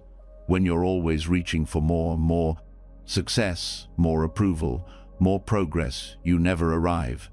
But when you accept that not everything is yours to chase, you begin to see what's already here. Gratitude becomes clearer. Peace becomes accessible. You're not waiting to feel worthy. You already are. Even loss, which can feel like the harshest form of limitation, carries a lesson. It strips away illusion. It shows you what can't be forced. It brings you face to face with impermanence. And in that space, you learn to love more fiercely, to speak more clearly, to live more presently. The limit becomes a teacher, not one you asked for, but one that offers depth you couldn't have found on your own. Purpose also becomes more defined when you accept your limits. You stop scattering your energy across every possible path. You choose, you commit, and that commitment doesn't shrink your freedom. It expands your depth. You build meaning not by doing everything, but by doing something with full heart. That kind of alignment brings fulfillment that constant striving never can. Constraints even shape your relationships. You begin to accept that people are who they are, not who you want them to be. You stop trying to change them. You start meeting them as they are, or you step back with love. This removes resentment. It removes the quiet tug-of-war you've been carrying. Peace enters where expectation once ruled. Letting limits guide you also cultivates maturity. You realize you don't need life to bend in your favor to feel okay. You learn to make meaning inside the reality you've been given. That doesn't mean settling. It means working with what's real, choosing to grow where you've been planted rather than waiting for a different garden. There's power in becoming a person who can stay present inside a boundary, who can feel desire and still practice patience, who can want something deeply and still say, "Not now." That kind of inner strength creates trust in yourself. You know you're not ruled by impulse. You know how to live in alignment, even when the moment doesn't give you everything you want. Children are taught that limits are punishment. Adults who've never re-examined that belief carry it with them. But when you begin to see that limits are structure, not shame, your entire relationship with discipline changes. You begin to crave what keeps you anchored. You start building habits that nourish you. You create a life that holds you, rather than one you constantly chase. This is where freedom quietly begins, not when everything is possible, but when the right things are prioritized. When you stop escaping discomfort and start shaping your days with intention, the structure becomes safety, the commitment becomes a container for creativity, and your limits no longer feel like chains. They feel like form, like meaning. You begin to see that art is not made from unlimited paint. It's made from boundaries, from choices, from knowing what to leave out. The same is true for your life. What you say no to defines the shape of what you say yes to. Clarity is born from limits. This truth softens the fear of missing out, because you realize missing out is unavoidable. Every choice means 1,000 unchosen paths.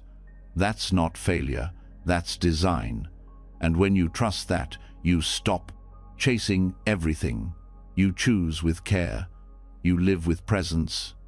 You honor your time by honoring your no. This shift also helps you meet your past with more grace. You stop regretting that you didn't do it all.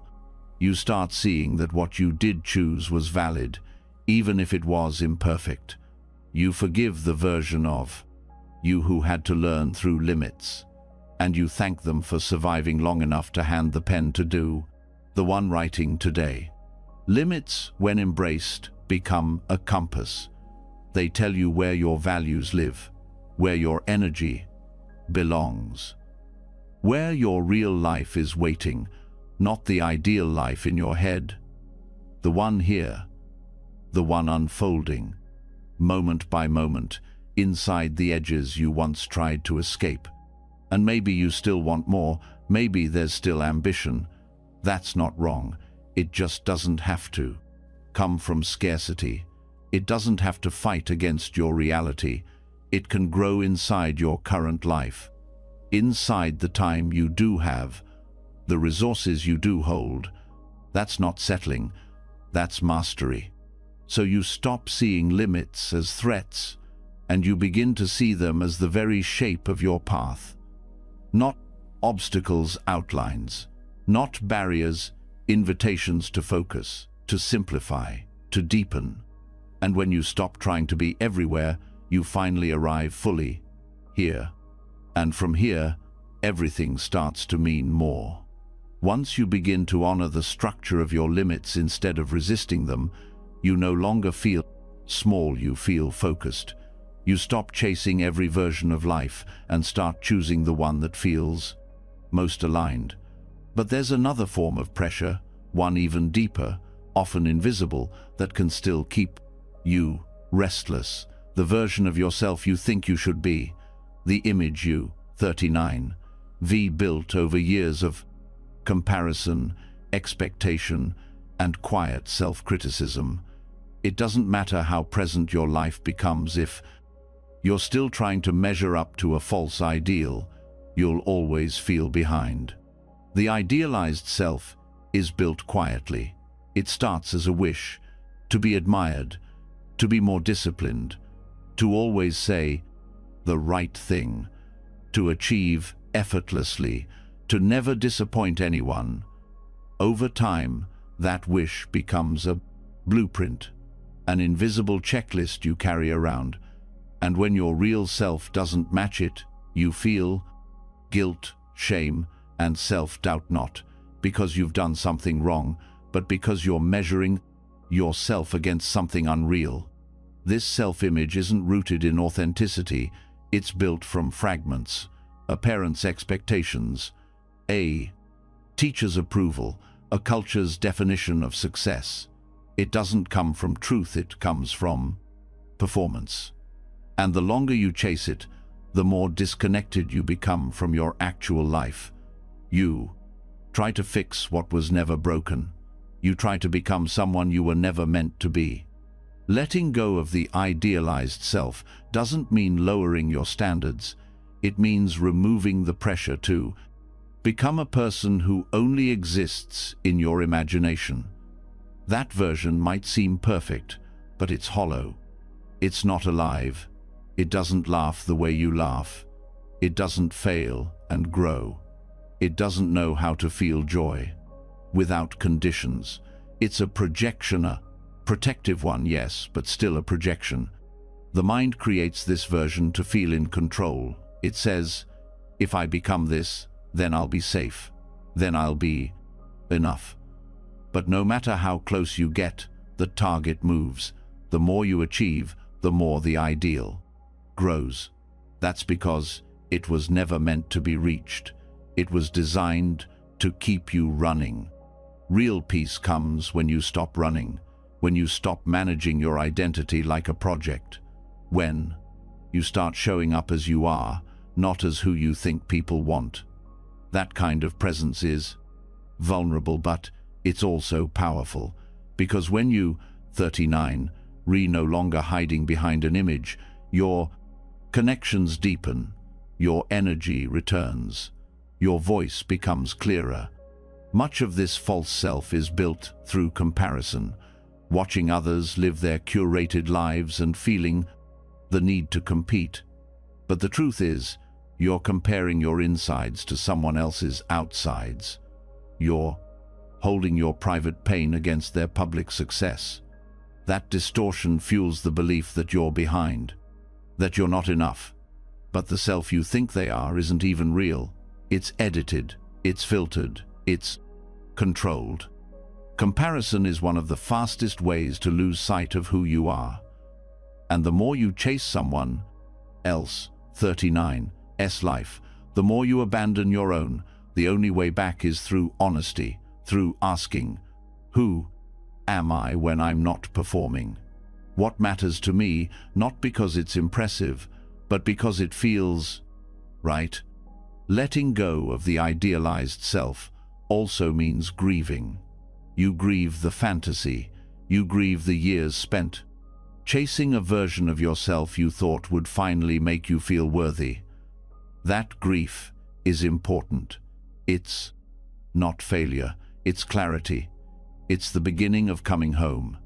This homecoming starts with small acts, wearing what feels good instead of what's expected, saying what's true instead of what sounds perfect, resting when your body asks, even if your mind says you haven't earned it.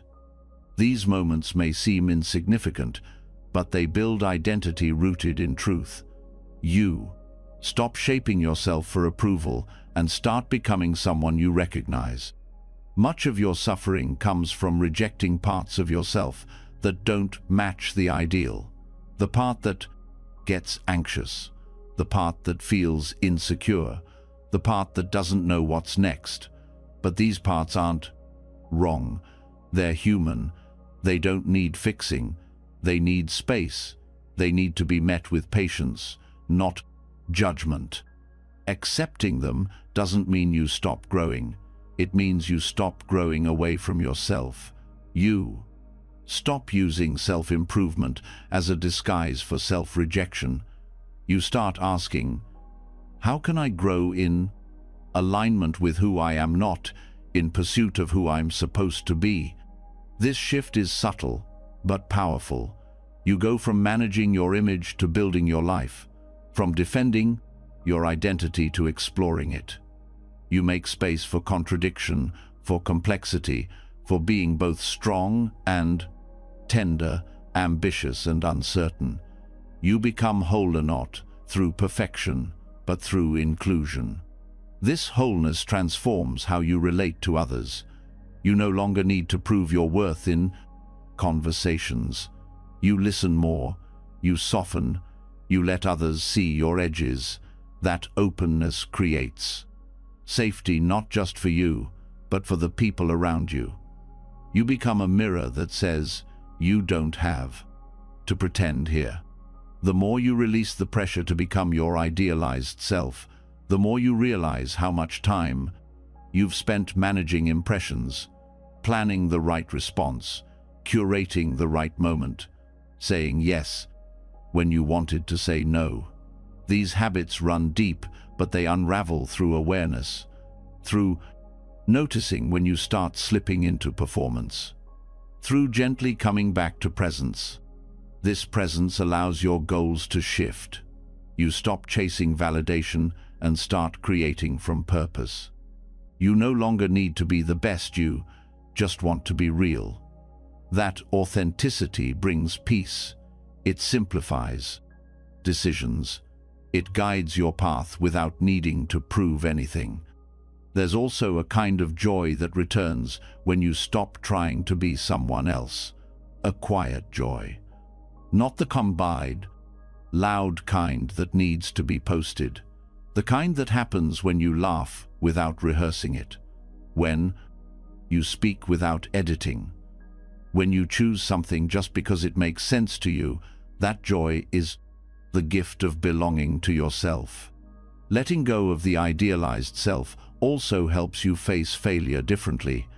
You no longer see it as proof that you're broken. You see it as a step, a message, a redirection. You stop attaching your identity to outcomes. You start holding your worth steady, even when things don't go as planned.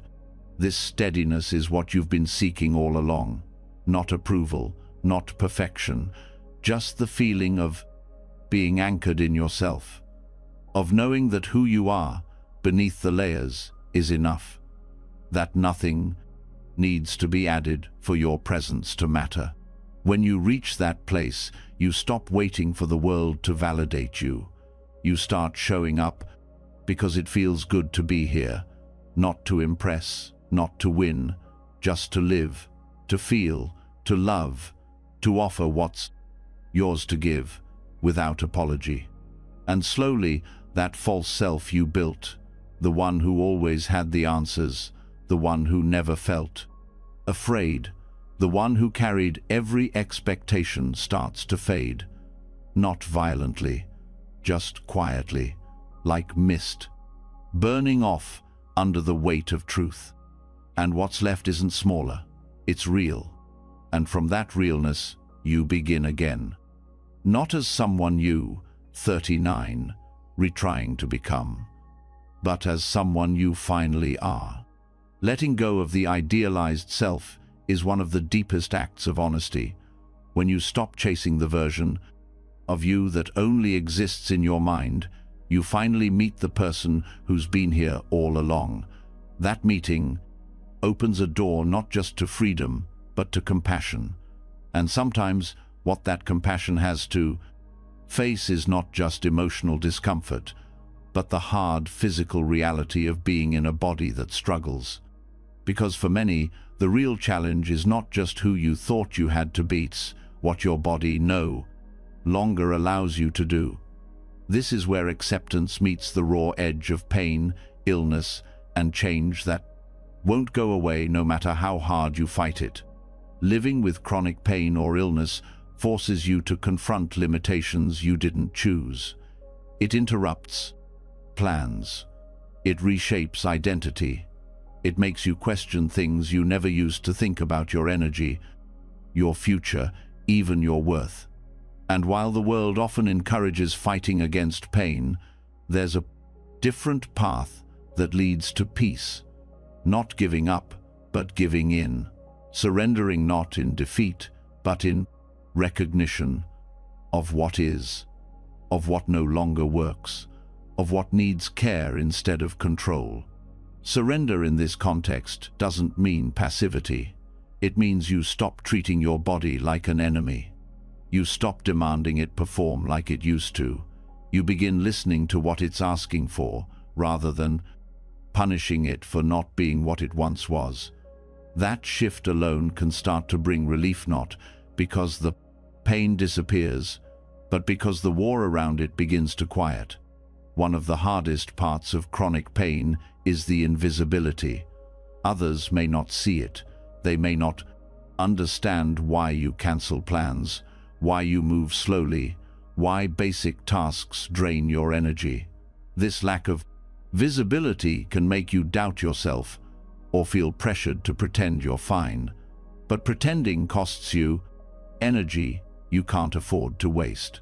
Acceptance means telling the truth, not for pity, but for peace. You get to name your experience without minimizing it. You get to stop proving your pain to others and start protecting your energy for the things that matter. Agency doesn't mean control. It means choice within limitation. Even when your body feels unpredictable, you still have choices. How you treat yourself, what thoughts you feed, who you surround yourself with, what boundaries you set.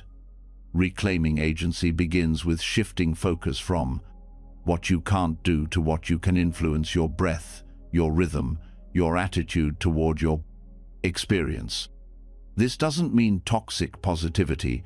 It means truth-based courage. It means learning how to live well even inside discomfort. For many people with chronic conditions, the pursuit of a cure becomes all spent, consuming. Every moment is spent looking for what might fix it. But living this way can delay healing, not physical healing, but emotional integration. At some point, the question changes from, how do I get rid of this, to, how can I live well with this? That change is not giving up, it's waking up. Living with long-term pain often brings grief. Grief for the version of yourself that moved freely, for the things you once did without thinking, for the dreams that now require adjustment. Acceptance gives space for that grief. You don't have to rush it. You don't have to label it. You just have to let it move. Only when it's felt can you begin to rebuild your life in a way that fits what's real now. Rebuilding doesn't mean resigning. It means creating a life that works with your body instead of against. It means celebrating the wins no one sees: getting out of bed on a hard day, making a meal, taking a walk.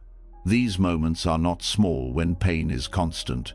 They are evidence of resilience.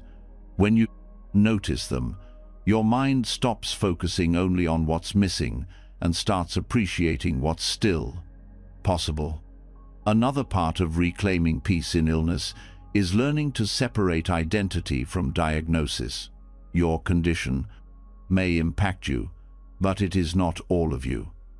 When you over-identify with the label, you may lose sight of your wholeness. You become your symptoms. Your entire life narrows into what hurts. Acceptance expands that view. It reminds you, I am still here. I still have preferences, humor, insight, creativity. The Brocco illness lives in me, but it does not erase me. Relationships change when you live with chronic conditions. Some people fade away, others grow closer. Some don't know what to say, and their silence can feel like abandonment. But part of reclaiming your space is recognizing that not everyone is equipped to understand you, and their confusion doesn't have to become your shame. The more honest you are with yourself, the more you'll naturally attract those who hold space without needing you to explain everything. Pain has a way of breaking routines. It makes planning harder. It makes the future feel fragile. One way to respond is to shift from outcome-based living to presence-based living. Instead of measuring your day by what you accomplished, you begin to notice how you showed up. Did you breathe through discomfort? Did you listen to what your body needed? Did you say no when you needed to rest? These moments create a new form of success, not measured by productivity, but by alignment. Rest becomes a form of wisdom. In a world that equates worth with doing, choosing to rest can feel like failure. But when you're living with limited energy, rest becomes strategy. It's how you recover, how you avoid setbacks, how you preserve capacity for joy. Accepting your need for rest isn't weakness, it's intelligence. It's self-respect. Mindfulness practices often help, but only when they're done with compassion, not pressure. You're not trying to meditate your way out of pain. You're trying to bring awareness to the pain without being consumed by it. This subtle shift allows you to coexist with discomfort rather than resist it with tension. Your breath becomes a resource, not to fix anything, but to stay with it, to stay with yourself. Community can also bring relief, not just from friends and family, but from others who live with chronic conditions. Hearing someone say, "Me too," softens the isolation. It reminds you that you're not alone in navigating a body that doesn't always cooperate. In those connections, you may find new language, new coping tools, even new hope. Creativity becomes another tool for expression. Writing, art, movement, sound. These are ways of translating experience when words fall short. They allow you to make meaning out of what feels meaningless. They turn struggle into story, pain into poetry. You stop being just a patient and become a creator again, someone who shapes their experience instead of being shaped by it. Chronic pain also rewires your understanding of strength. You learn that strength is not loud. It's not always visible. Sometimes it looks like canceling plans. Sometimes it sounds like asking for help. Sometimes it feels like doing nothing when the world demands more.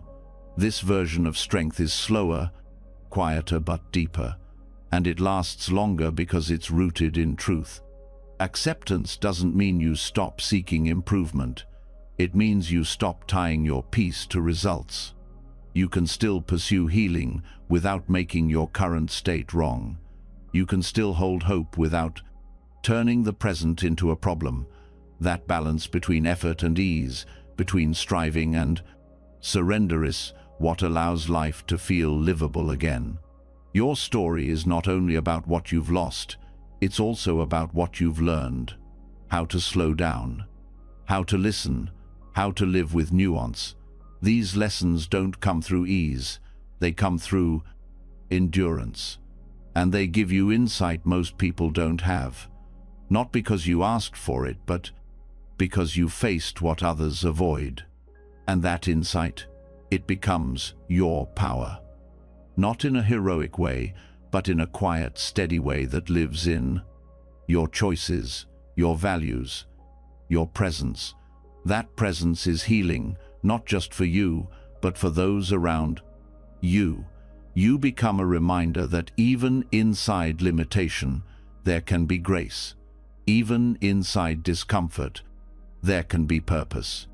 This is not the life you planned, but it is still a life, and it still matters. The way you show up for it, the way you meet each moment without needing it to be different. That's agency, that's strength, that's peace, even when pain persists.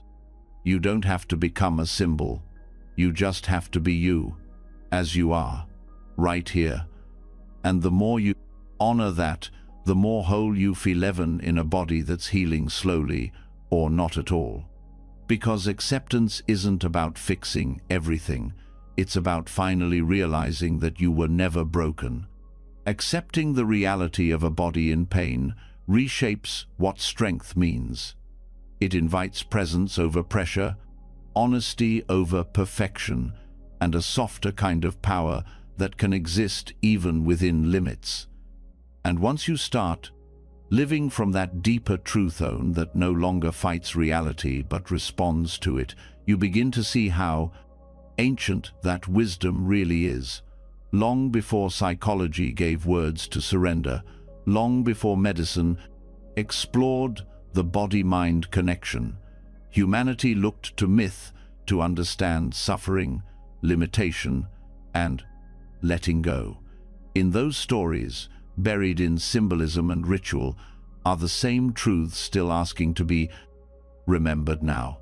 Myths were never meant to entertain.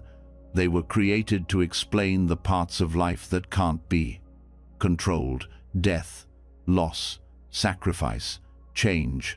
They offer symbols instead of strategies, images instead of instructions.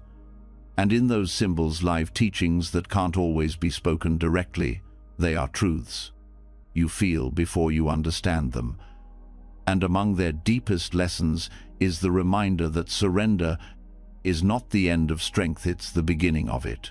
One of the clearest examples is the myth of Sisyphus, a man condemned to push a boulder up a hill, only for it to roll back down every time. At first glance, it looks like pure punishment, eternal futility. But if you look deeper, Sisyphus becomes a mirror. He represents the part of us that keeps trying to overcome what can't be defeated, the part that resists reality so hard that it becomes trapped in repetition.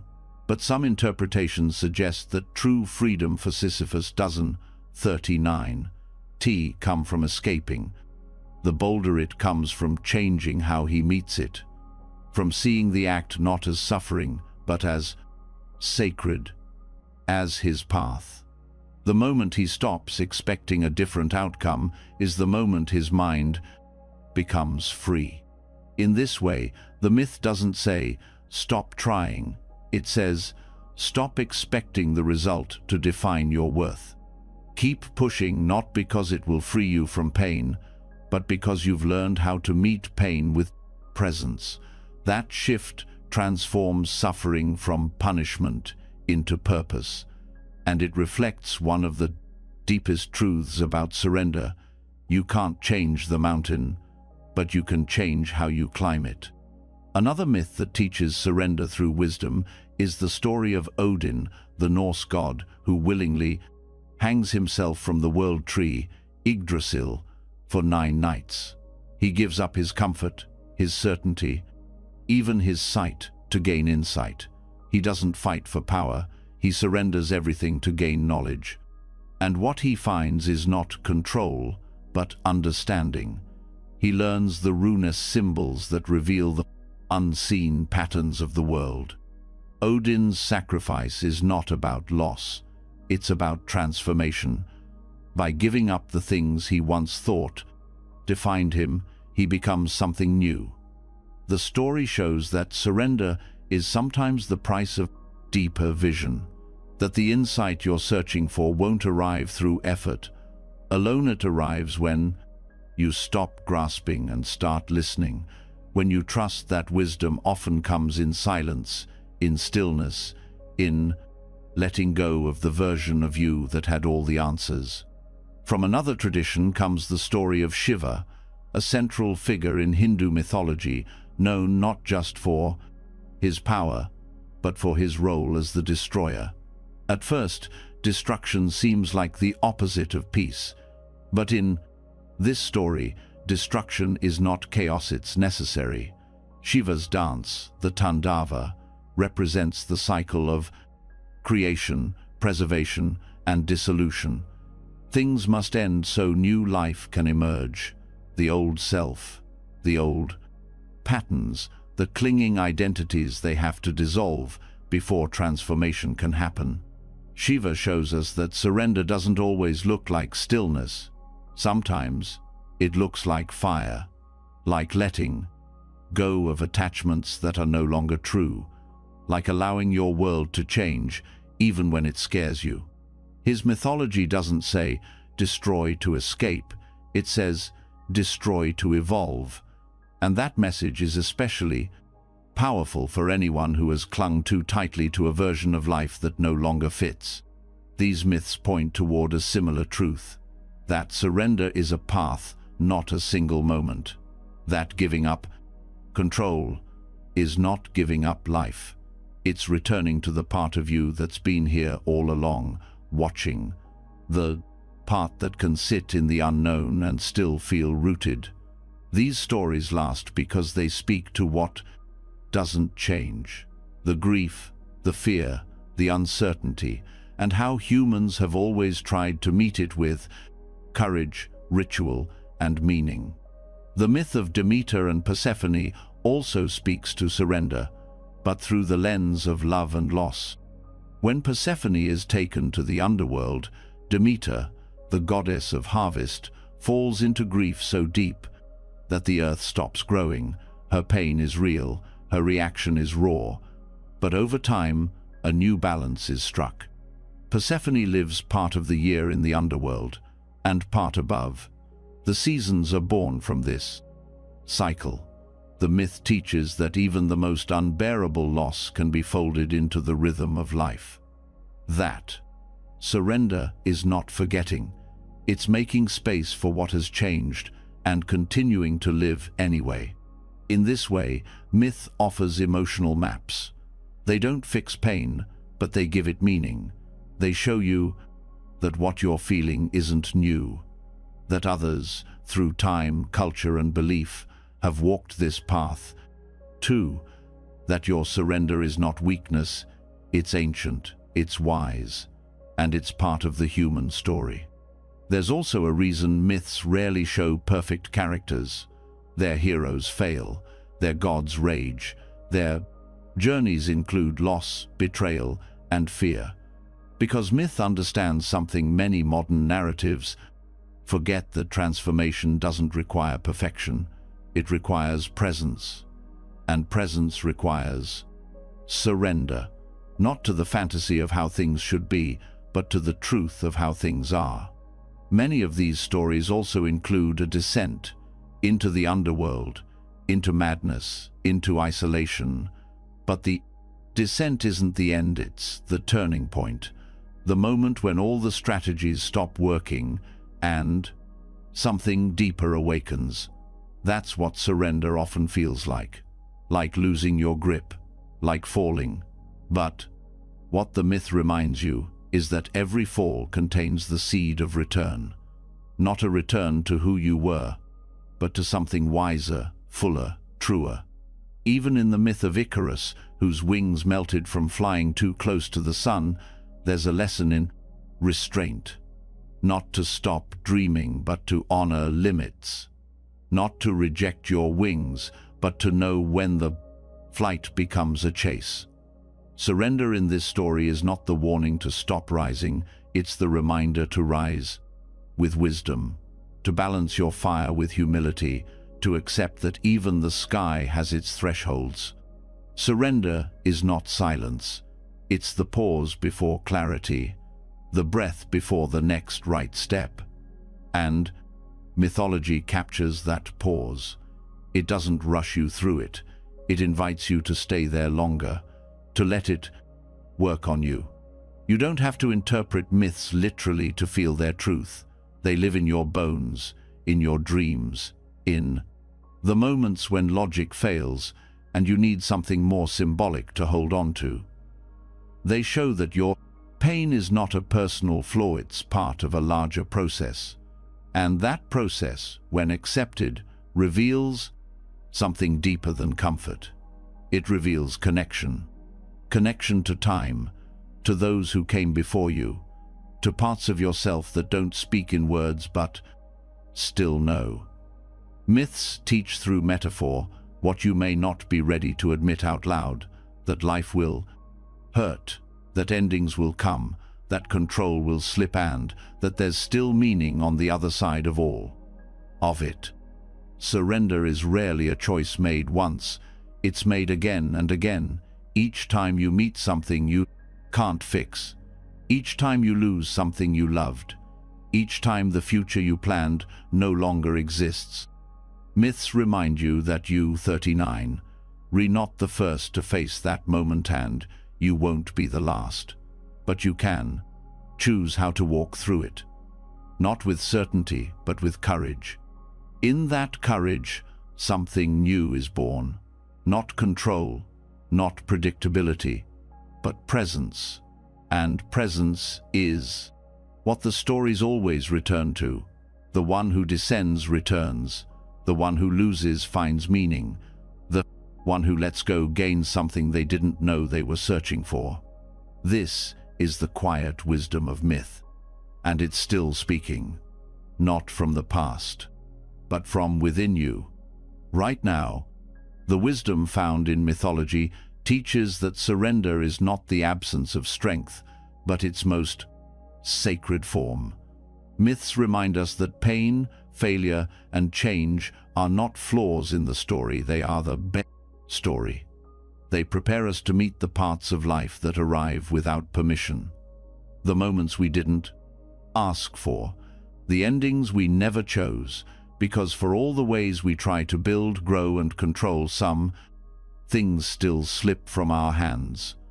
A door closes, a chapter ends, a person leaves, and we're left holding questions no one can answer.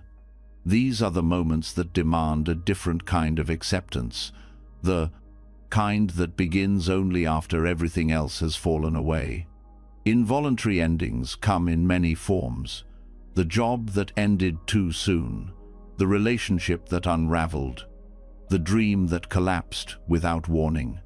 These losses create a particular kind of griefone that feels unfinished.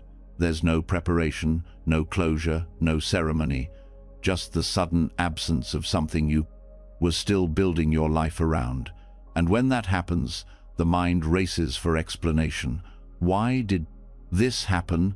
What did I do wrong? Could I have stopped it? But those questions rarely lead to peace. They lead to loops. They keep you spinning in a story that no longer exists. The first step in navigating these endings is giving yourself permission to name the loss, not just in practical terms, but in emotional ones. You didn't just lose a job, you lost structure, routine, identity. You didn't just lose a relationship, you lost shared dreams, mutual language, a sense of belonging. You didn't just lose a plan, you lost the version of yourself who believed in that plan. Naming these secondary losses matters. It validates the invisible grief. It makes space for the pain that doesn't always get recognized by others. These types of endings often carry shock. Even if something was slowly falling apart, the final moment still lands hard. There's a difference between knowing something's unstable and actually watching it break. That shock interrupts your emotional process. It can delay grief, freeze your reactions, or amplify your confusion. Acceptance in these moments doesn't mean instantly making peace. It means allowing the reality to register, saying, "This happened, I didn't choose it, and I'm still allowed to feel every part of what's here." There's often anger buried beneath these endings, not always loud. Sometimes it sounds like bitterness. Sometimes it shows up as blame. Sometimes it turns inward. That anger isn't wrong. It's the body's way of protecting itself when it's been caught off guard. But if it's not acknowledged, it can harden into resentment. Resentment keeps the story alive in a way that never allows it to evolve. Acceptance starts with saying, "I didn't want this. I didn't ask for it, and now I have to figure out how to live with it." Grieving an ending you didn't choose often brings up identity confusion.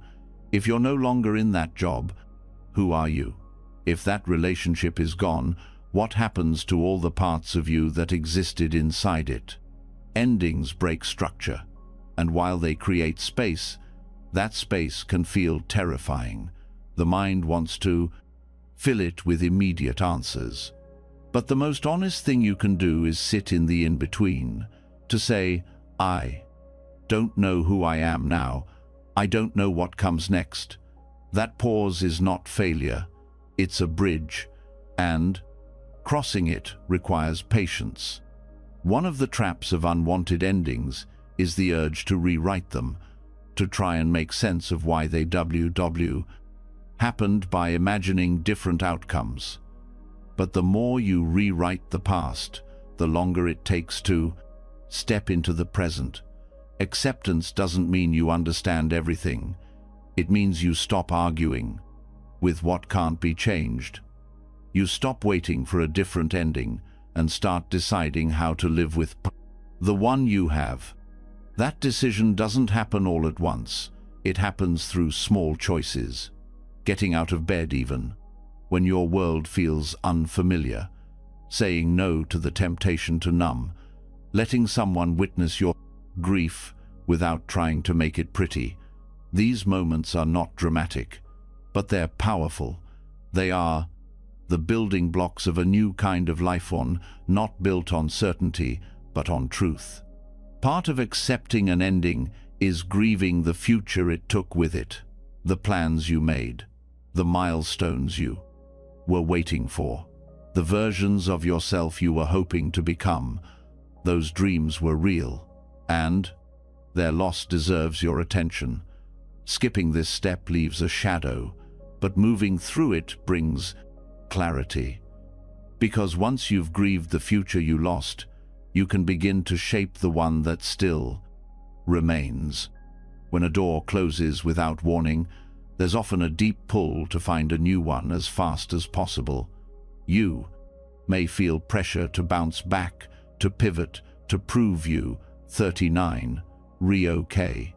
But healing doesn't happen through speed. It happens through presence. If you don't pause, you risk rebuilding your life from reaction rather than intention. You risk choosing what soothes your fear instead of what supports your growth. That pause teaches you to listen differently. You start noticing the difference between what's familiar and what's actually right for you. Endings have a way of stripping everything down to the essentials. What used to feel urgent begins to feel less important. What once defined you no longer does. And in that space, you begin to discover something else, not the person you used to be, and not the one you were trying to become, but the one who is here now, the one who knows how to sit with the truth and still choose to move forward. This forward motion doesn't mean rushing. It means creating a new relationship with time. You start seeing that just because something ended doesn't mean it was a waste. Some seasons are short. Some relationships are incomplete. Some dreams weren't meant to stretch across decades. Meaning doesn't only come from longevity. It comes from presence, from impact, from what it revealed about you. You may also begin to notice that this ending has changed how you see others. You become more sensitive to what's unspoken, more aware of how many people are walking around with grief tucked behind their smiles. This doesn't make you fragile, it makes you compassionate, and that compassion creates connection, because now, when someone else faces an unexpected ending, you won't offer empty advice, you'll offer space. And that space is often the most healing gift there is. Letting go of something you didn't want to lose takes time, not just to feel the grief, but to rebuild trust in yourself, in the world, in whatever comes next. That trust is not blind, it's not naive, it's slow, earned, layered. It says, I've been through loss and I'm still here. I may not be the same, but I am still whole. I may be changed, but I am not broken. As that trust returns, so does your creativity. Not necessarily in artistic form, though sometimes it does, but in the way you think, in the way you make decisions, in the way you dream again. The ending didn't erase your imagination. It simply invited you to use it differently, not to escape, but to create. From where you are, with what's still possible. Eventually, what felt like a fracture becomes a doorway. Not because the pain disappears, but because you've stopped resisting it. You stop defining your life by what left. You begin to shape it around what stayed. Your integrity, your voice, your ability to love, your capacity to feel. These are not small things. They are everything. And when you look back, the ending will still hurt. It might always hurt, but the story will have grown. You'll see not just the loss, but the way you lived through it, the way you softened instead of closing, the way you made space for what came after. That is your power, not in avoiding endings, but in surviving them. And from that survival, a new kind of beginning slowly unfolds. The hardest endings are the ones we didn't choose, the losses that arrived before we were ready, if we ever could be. But even when we manage to make peace with change, when we rebuild after grief and soften into the life that remains, there's still one truth we often avoid, even though it waits for all of us. One final ending that can't be rewritten, postponed, or reasoned with. Death doesn't ask for permission. It doesn't wait until things feel complete. And yet, when faced directly, it has the power to transform how we live. It becomes the most honest teacher of acceptance we will ever meet. Contemplating death isn't about despair. It's about clarity, about looking at life without filters, without fantasy, not to cause fear, but to remove the distractions that keep us from fully living. Because when you understand that time is limited, that your days are not guaranteed, everything trivial starts to fall away. You stop wasting energy on proving, pleasing, performing. You start asking different questions. Who matters to me? What do I want to feel? What is actually worth my attention? Mortality brings you back to what's real. It reminds you that control is an illusion. You can shape your habits, guide your choices, influence your path, but you cannot protect yourself from impermanence. Trying to do so only creates tension, but when you accept that nothing lasts forever, you begin to cherish it more, not with attachment, but with presence, with gratitude, with an understanding that beauty doesn't need to be permanent to be meaningful. Most people fear death not just because of the unknown, but because of what it reflects. Unlived dreams, unspoken words, relationships left unresolved. Death doesn't just threaten life, it exposes how much of it has been avoided. That's why avoidance of death often leads to avoidance of life. You postpone joy. You delay honesty. You pretend there will always be more time. But the truth is, you only ever have this time. When you allow yourself to reflect on death without flinching, something softens, not in weakness, but in wisdom. You start noticing how quickly things change, the way people age, the way opportunities pass, the way even the most difficult seasons eventually shift. This awareness doesn't make life heavier, it makes it sacred. You begin to understand that every ordinary moment is a chance to pay attention. Every breath is a quiet gift. Facing death also brings humility. You realize how little you actually control, how fragile plans are, how quickly everything can change. But instead of making you powerless, this recognition makes you more present. You stop trying to force your way through life and start learning how to participate in it. You make peace with uncertainty, not by liking it, but by seeing it as part of what makes everything matter. Contemplating death also helps you release the pressure to be significant. The legacy you leave is not about grand impact. It's about how you lived, how you loved, how you showed up when no one was watching. You stop chasing validation from people who won't be there at your funeral. You start offering your attention to the ones who sit with you in silence, who make space for your truth, who walk with you even in your uncertainty. This shift invites a kind of generosity. You realize you don't need to hoard your energy for the perfect moment. You can give now, listen now, forgive now, because waiting comes with a cost. It delays the very things that give life its meaning. Death teaches you to stop waiting. It calls you to be alive while you, 39, still here. Grief and mortality also deepen empathy. Once you, 39, felt the pain of final loss when there, 39, snow, returning, no do you begin to approach others more gently. You speak softer. You love louder. You see people not as roles, but as temporary visitors in your life, and yourself as one in theirs. This awareness creates reverence. You understand that every goodbye might be the last, so you begin to mean your words more. You begin to pause more. You begin to live as though presence is the most valuable thing you have. Reflecting on death also strips away superficial fear. You stop worrying so much about failure, judgment, or disapproval. When you know everything ends, you begin to ask, what's really worth fearing? Is it worse to failure, to never try? Is it worse to be misunderstood, to stay silent your whole life?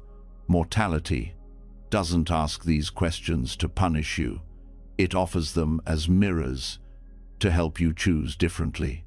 Even your relationship with time begins to change. You stop measuring days by productivity. You start measuring them by alignment. Was I honest today? Did I notice something beautiful? Did I connect, even briefly, with something that mattered? That becomes the new definition of a meaningful day. Not one without struggle, but one lived without numbness. Death also brings clarity to what you carry.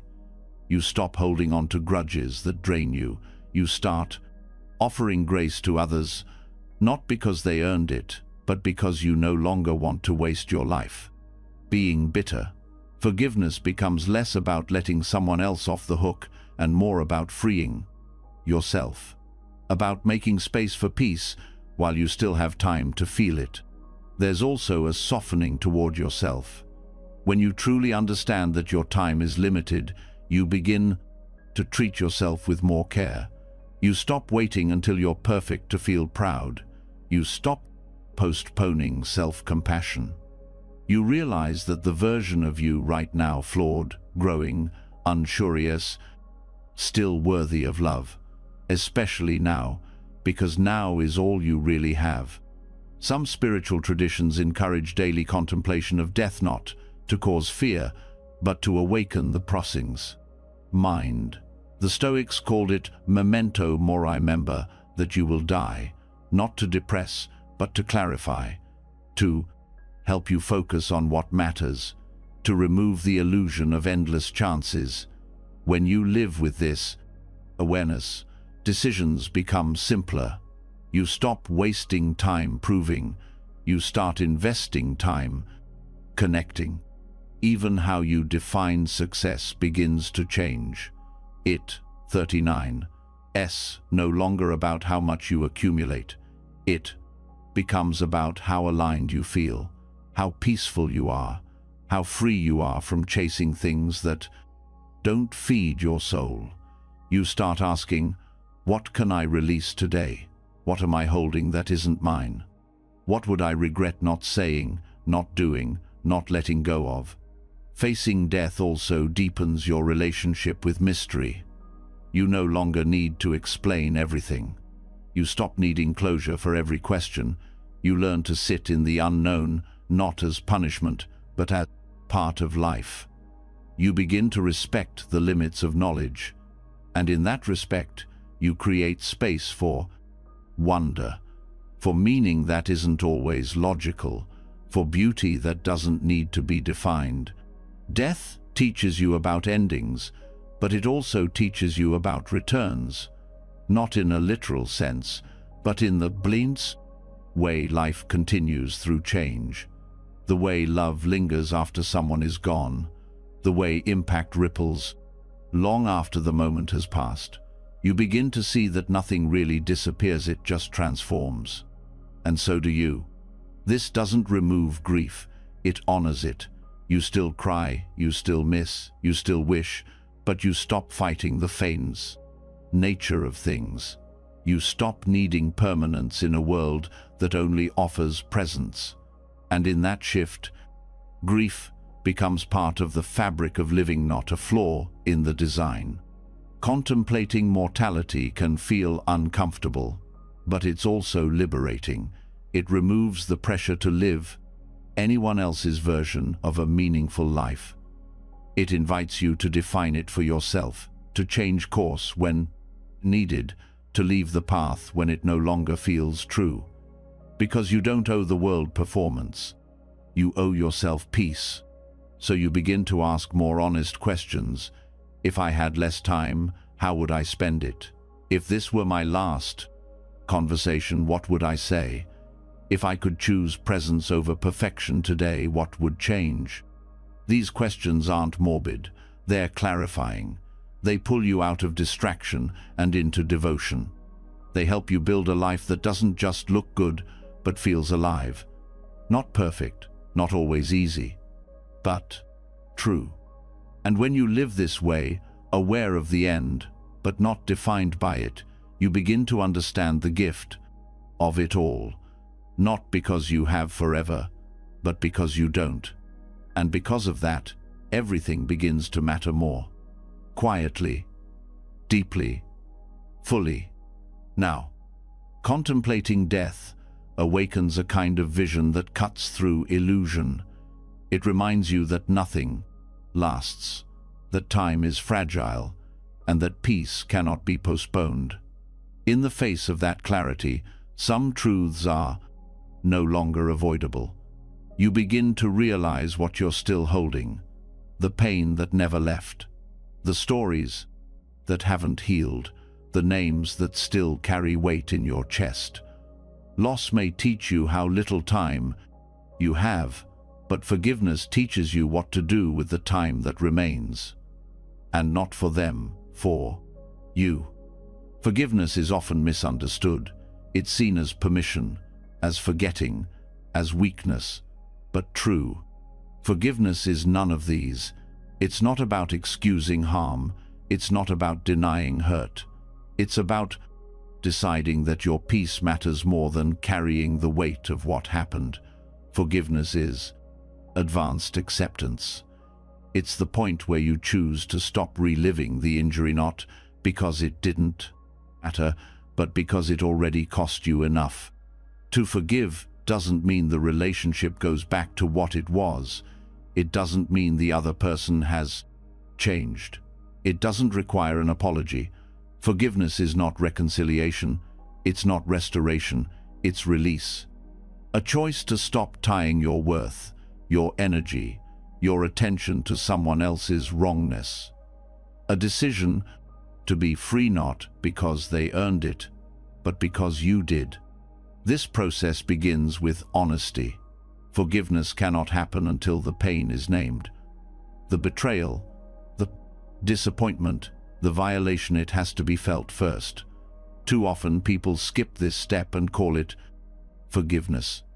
But moving on without feeling is not healing, it's suppression.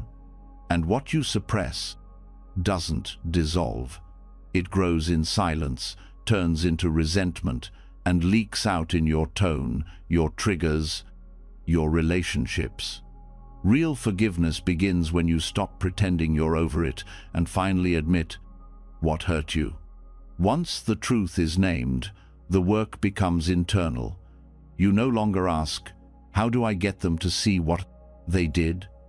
You begin asking, how do I want to live from here?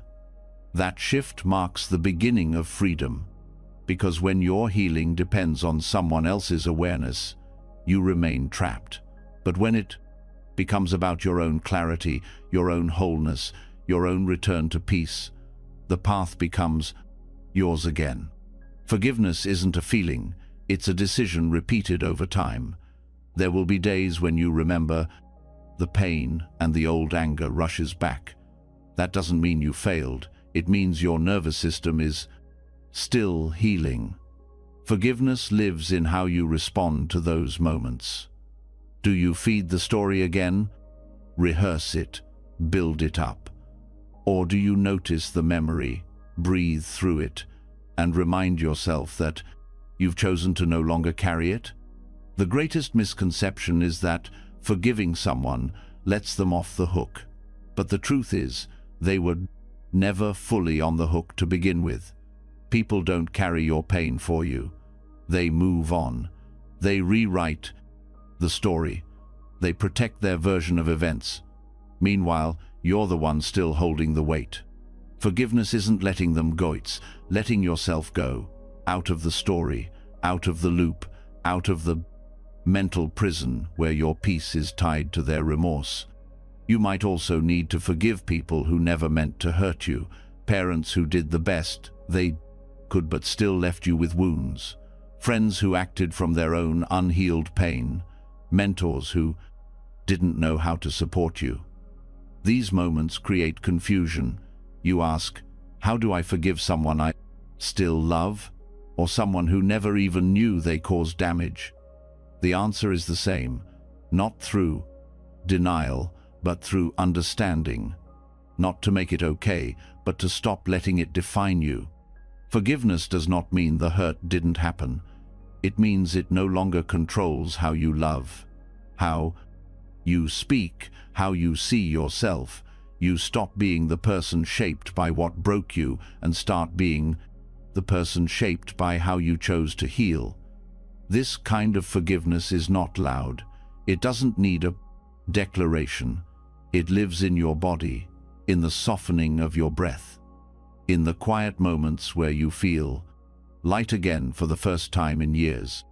Sometimes the hardest person to forgive is yourself, for the words you didn't say, the signs you ignored, the years you stayed, the dreams you let go of. That internal judgment is heavy, and often it's more brutal than anything someone else has said. But holding yourself hostage doesn't create change, it creates shame, and shame keeps you stuck. Forgiveness begins when you tell the truth, without punishing yourself for it. I made the best choice I could with what I knew then.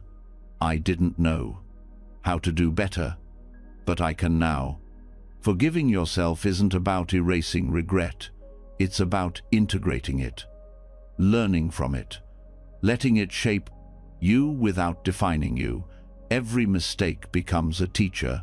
Every misstep becomes a reminder, not of who you were, but of who you're becoming. You can carry the lesson without carrying the punishment. There's also a deep kind of forgiveness that happens in layers. Sometimes you think it's finished, and then something triggers the memory again. This doesn't mean you're weak, it means you're healing in waves.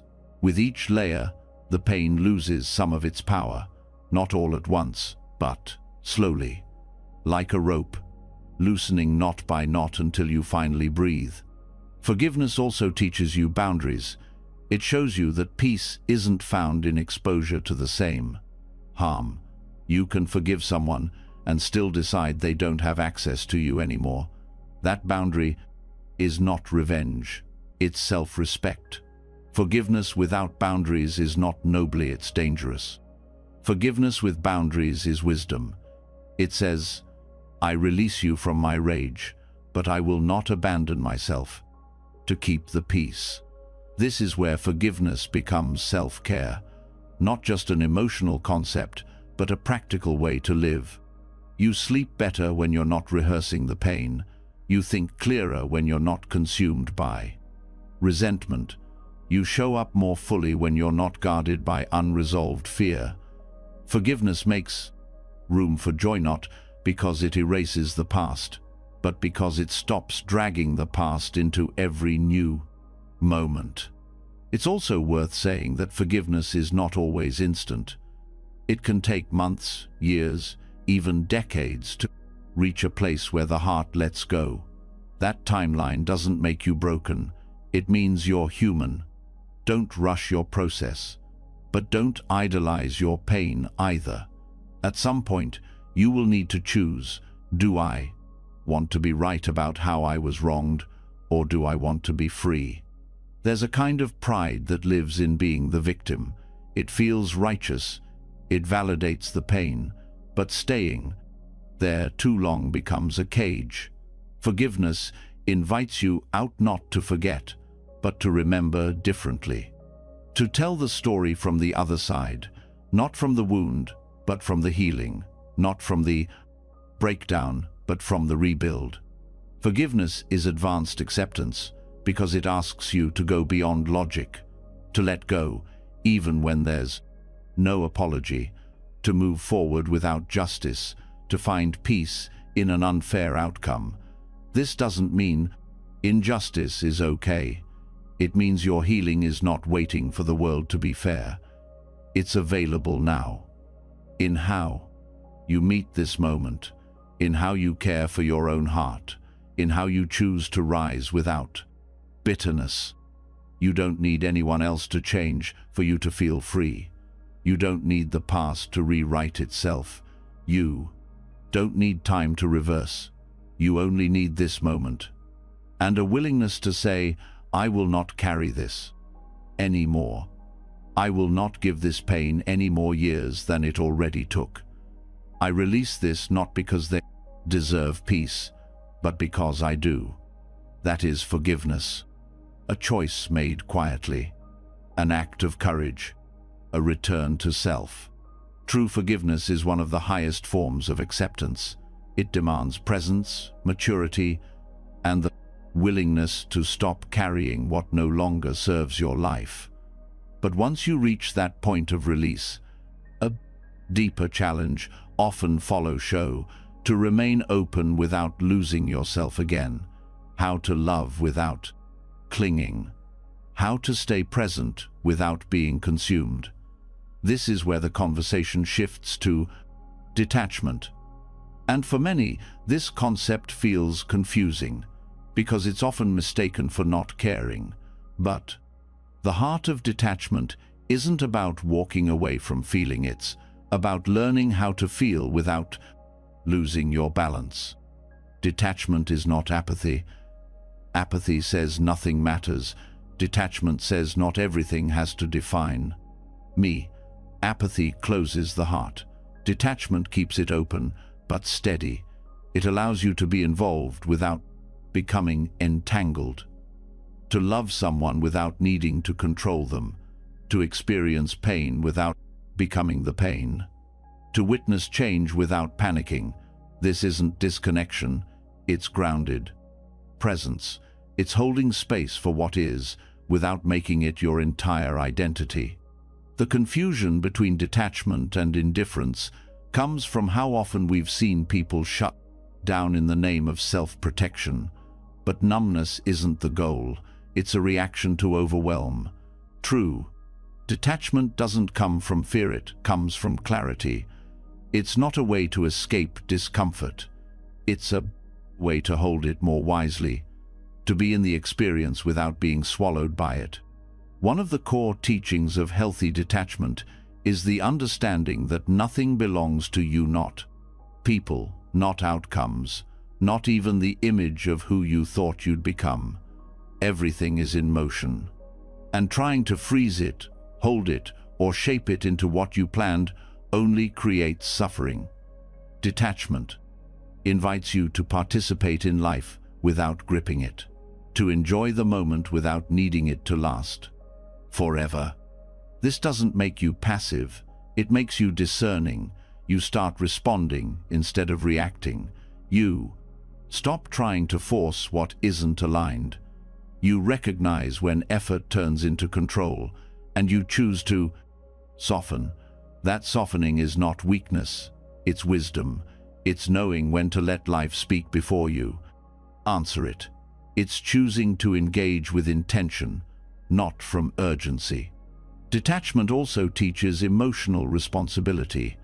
You begin to understand that other people's emotions are not yours to fix, that you can be compassionate without becoming someone else's container, that you can listen without losing your center. This boundary is not cold, it's kind, because it honors your energy. It allows you to show up with love instead of resentment, with presence instead of pressure. Healthy detachment is rooted in trust. Trust that life unfolds in ways you don't always understand. That you don't need to chase what's meant for you. That space is not emptiness, it's invitation. You stop gripping for control because you no longer believe everything rests on your effort alone. You begin to believe in timing, in cycles, in the quiet intelligence of what unfolds naturally when you stop forcing. This doesn't mean you disengage from people or stop caring about outcomes. It means you stop placing your worth in their hands. You stop tying your peace to how others behave. You learn to love with open hands, not clenched fists. You give without attachment to being needed. You care without the condition of being in control. One of the most beautiful expressions of detachment is allowing someone to walk their path even when it doesn't include you, even when it challenges your hopes, even when their choices are painful to witness. This isn't coldness, it's respect for their autonomy, for their lessons, for the truth that we all find clarity in different ways. Detachment lets you hold space without trying to rearrange it. It also applies to goals. You still pursue them, you still work hard, but you stop building your identity around their success. You stop needing everything to go your way to feel whole. You let the process shape you more than the result. Detachment removes the pressure to prove. It replaces it with a quiet commitment to what feels right, whether or not it leads where you expected. In relationships, detachment creates balance. You stop asking others to be your source of validation. You become whole enough to share love, not search for it. You no longer collapse into someone else's approval or shrink under their rejection. Your value stays with you. This doesn't make you distant, it makes you steady. You connect because you choose to, not because you need to. Detachment also strengthens your boundaries. You stop trying to be everything to everyone. You learn that saying no doesn't make you unkind, it makes you honest. You recognize when giving too much turns into self-abandonment, and you adjust, not out of guilt, but out of self-respect. Boundaries are easier to maintain when your worth isn't tied to how others see you. You also begin to accept discomfort as part of growth. Detachment doesn't mean escaping hard emotions. It means letting them move through you without building a new identity around them. You can feel disappointment without despair. You can grieve without getting lost. You can be afraid without being defined by fear. Emotions become experiences, not life sentences. Letting go becomes a practice, not a one-time event. You release not because you don't care, but because clinging is costing you clarity. You allow life to move through you, not stick to you. Detachment helps you navigate endings without bitterness. It helps you welcome new beginnings without needing guarantees. You begin to hold the unknown not as a threat, but as part of being alive. This also means you stop over-identifying with your thoughts. You notice the story, but you no longer become the story. You witness your patterns without letting them drive your choices. This awareness creates space, and in that space, you respond with more freedom, more choice, more alignment. Detachment in spiritual practice is often misunderstood. It's not about rising above the world. It's about being deeply in it, but not ruled by it, feeling fully without being undone, loving deeply without needing possession, participating honestly without losing yourself in performance. This is not detachment as distance, it's detachment as clarity.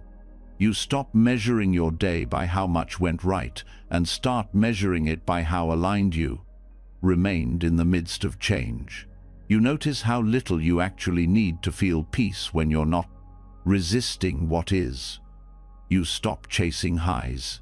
You stop avoiding lows. You begin to rest in a quiet steadiness that doesn't depend on external validation. This shift doesn't happen overnight. It's a slow unlearning, a returning, a daily practice of softening the grip, of catching yourself when you cling, of remembering that nothing real is threatened by your letting go. What's meant to stay will. What's meant to move must. You stop resisting that truth. You begin to trust it. And in that trust, you find something rare, a heart that stays open without attachment, a life that moves with flow, not fear, a presence that no longer needs to control every outcome to feel free. This is detachment, not as an escape from life, but as a return to it, fully, clearly, gently. Now, the practice of healthy detachment brings clarity, not coldness. It teaches you how to hold space for life without becoming overwhelmed by it, to stay present without over-identifying. But once you begin to live with that kind of balance, a deeper layer of insight begins to form that connects to something timeless. Across centuries and cultures, this kind of acceptance has been explored, tested, and refined by thinkers who didn't just observe suffering, they studied it, lived through it, and found ways to meet it without collapse. This is where radical acceptance finds its roots, not in modern therapy alone, but in ancient wisdom. And few teachings have shaped this truth more clearly than those from Stoicism and Eastern philosophy. Epictetus, the Stoic philosopher born into slavery, taught that most of our suffering doesn't come from what happens, it comes from how we respond. He believed we must divide life into two categories: what we can control and what we cannot. His words were simple but life-changing. Some things are up to us, and some things are not. To try to control what's not ours is to waste energy, create frustration, and lose peace. Radical acceptance, according to Stoicism, is not passive surrender. It's the courage to focus your effort only where it matters. The Stoic doesn't resist reality, they work with it. If grief arrives, they feel it. If injustice occurs, they respond with reason. But they do not indulge in blame, panic, or bitterness about things that fall outside their control. Not because they are unfeeling, but because they know that resisting the unchangeable only creates more harm. They practice the art of letting go, not of action, but of unnecessary suffering. Lao Tzu, the founder of Taoism, took a different but parallel approach. He taught the way of Wu Wei, or effortless action. This doesn't mean doing nothing, it means acting in harmony with the natural flow of life. To force is to fight the current, to yield is to trust the river. Lao Tzu observed that life, like water, moves best when it's not rigid. Those who flow as life flows know they need no other force, he wrote. His path to acceptance was not through resistance or suppression, it was through observation, patience, and softness. Taoist wisdom sees control as illusion. It views rigid plans as brittle, and in that softness it finds power. Be like water, says Lao Tzu. Water doesn't avoid the obstacle it flows around it. It shapes the world, not through strength, but through persistence. Radical acceptance, through this lens, is not about enduring life, it's about joining it. Merging with what is, rather than wishing it were different. That merging isn't defeat, it's liberation. Buddhist masters, from the earliest texts to modern teachers like Thich Nhat Hanh, offer yet another dimension. Their view of suffering, dukkha, says that pain is inevitable, but suffering is optional. The Buddha taught that attachment is the root of suffering, not because desire is wrong, but because clinging to impermanent things leads to disappointment. We suffer when we want what cannot stay, or push away what will not leave. Radical acceptance is the release of that grasp. It's the willingness to stay open, even when things are uncertain, uncomfortable, or impermanent. Mindfulness, a core part of Buddhist practice, becomes the method of acceptance. You don't try to change your thoughts. You observe them. You don't argue with your feelings. You allow them. The breath becomes your anchor, not because it fixes anything, but because it brings you back to what is. No mud, no lotus, Thich Nhat Hanh said. You don't need life to be clean, to be beautiful. You just need to stop turning away. In Buddhism, equanimity is a quality that supports this kind of peace. It's not indifference, it's a balanced mind, steady in pleasure and pain, success and failure. It's the ability to be touched without being toppled. Acceptance, then, is not resignation. It's a deep, conscious engagement with life, just as it is, without needing it to meet your terms. All of these traditions, Stoicism, Taoism, and Buddhism, arrive at the same core truth through different doors: that the world will change, people will disappoint, plans will fail, the body will age, and life will include loss. None of these things are personal failures. They are guarantees. The only question is, how will you meet them? Epictetus says, focus only on what is yours to choose. Lao Tzu says, flow with the nature of things. The Buddha says, release attachment to what cannot last. Together, they teach a path of radical acceptance. That is not about giving up, it's about showing up, fully, without resistance, with clarity, humility, and grace. When you live this way, You no longer need every moment to be pleasant. You simply need it to be real. You stop measuring your peace by how often life agrees with you. You start finding peace in your ability to meet life honestly, regardless of its form. This ancient wisdom doesn't ask you to suppress your feelings. It invites you to include them, to see anger, fear, sadness, and longing as part of the human path, not flaws, but signals, not enemies, but companions. You accept them without acting them out. You listen without being ruled. That's radical. Maturity, that's presence. And the deeper you go into these teachings, the more you start to feel the shift not in your circumstances, but in your center.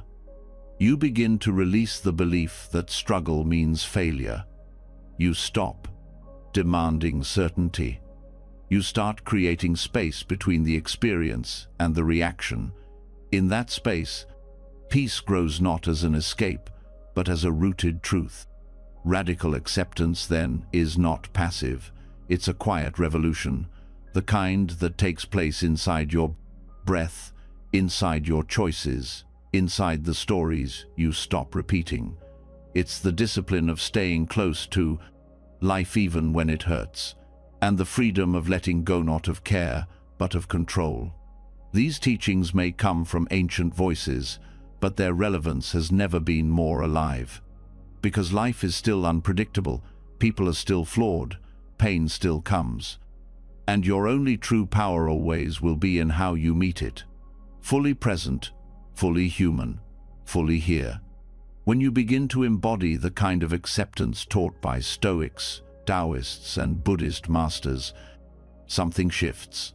Life stops being a problem to fix and starts becoming something to witness and respond to. You move through it with more presence, less resistance, and a deeper sense of alignment.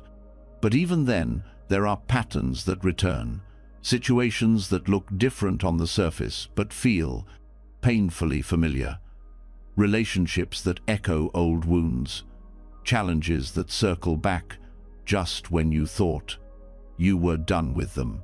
And this is not failure, it is life showing you where you still hold on, where you haven't yet let go, where your growth is still asking for depth. This is what's known as the acceptance spiral. The acceptance spiral is the experience of encountering the same emotional lesson in different forms, until you fully surrender to what it's trying to teach you. It, 39. S, not punishment. It, 39. S, not stagnation. It, 39. S, the intelligence of life trying to move something through you that hasn't 39. 8 yet been integrated. These cycles continue not because you, 39, rebroken, but because there is still something in you that needs to be seen, accepted, and released at a deeper level. You might notice the pattern in your relationships. You keep attracting the same dynamic, the distant partner, the unavailable friend, the role where you feel unseen. You think it, 39, S, bad luck, but it, 39, S, not. It, 39, S, your own inner beliefs playing out again and again. Not because you, 39, reconsciously choosing them, but because your subconscious is looking for resolution. It wants to replay the story so that maybe this time you can meet it differently. You can respond instead of react. You can stay present instead of abandon yourself.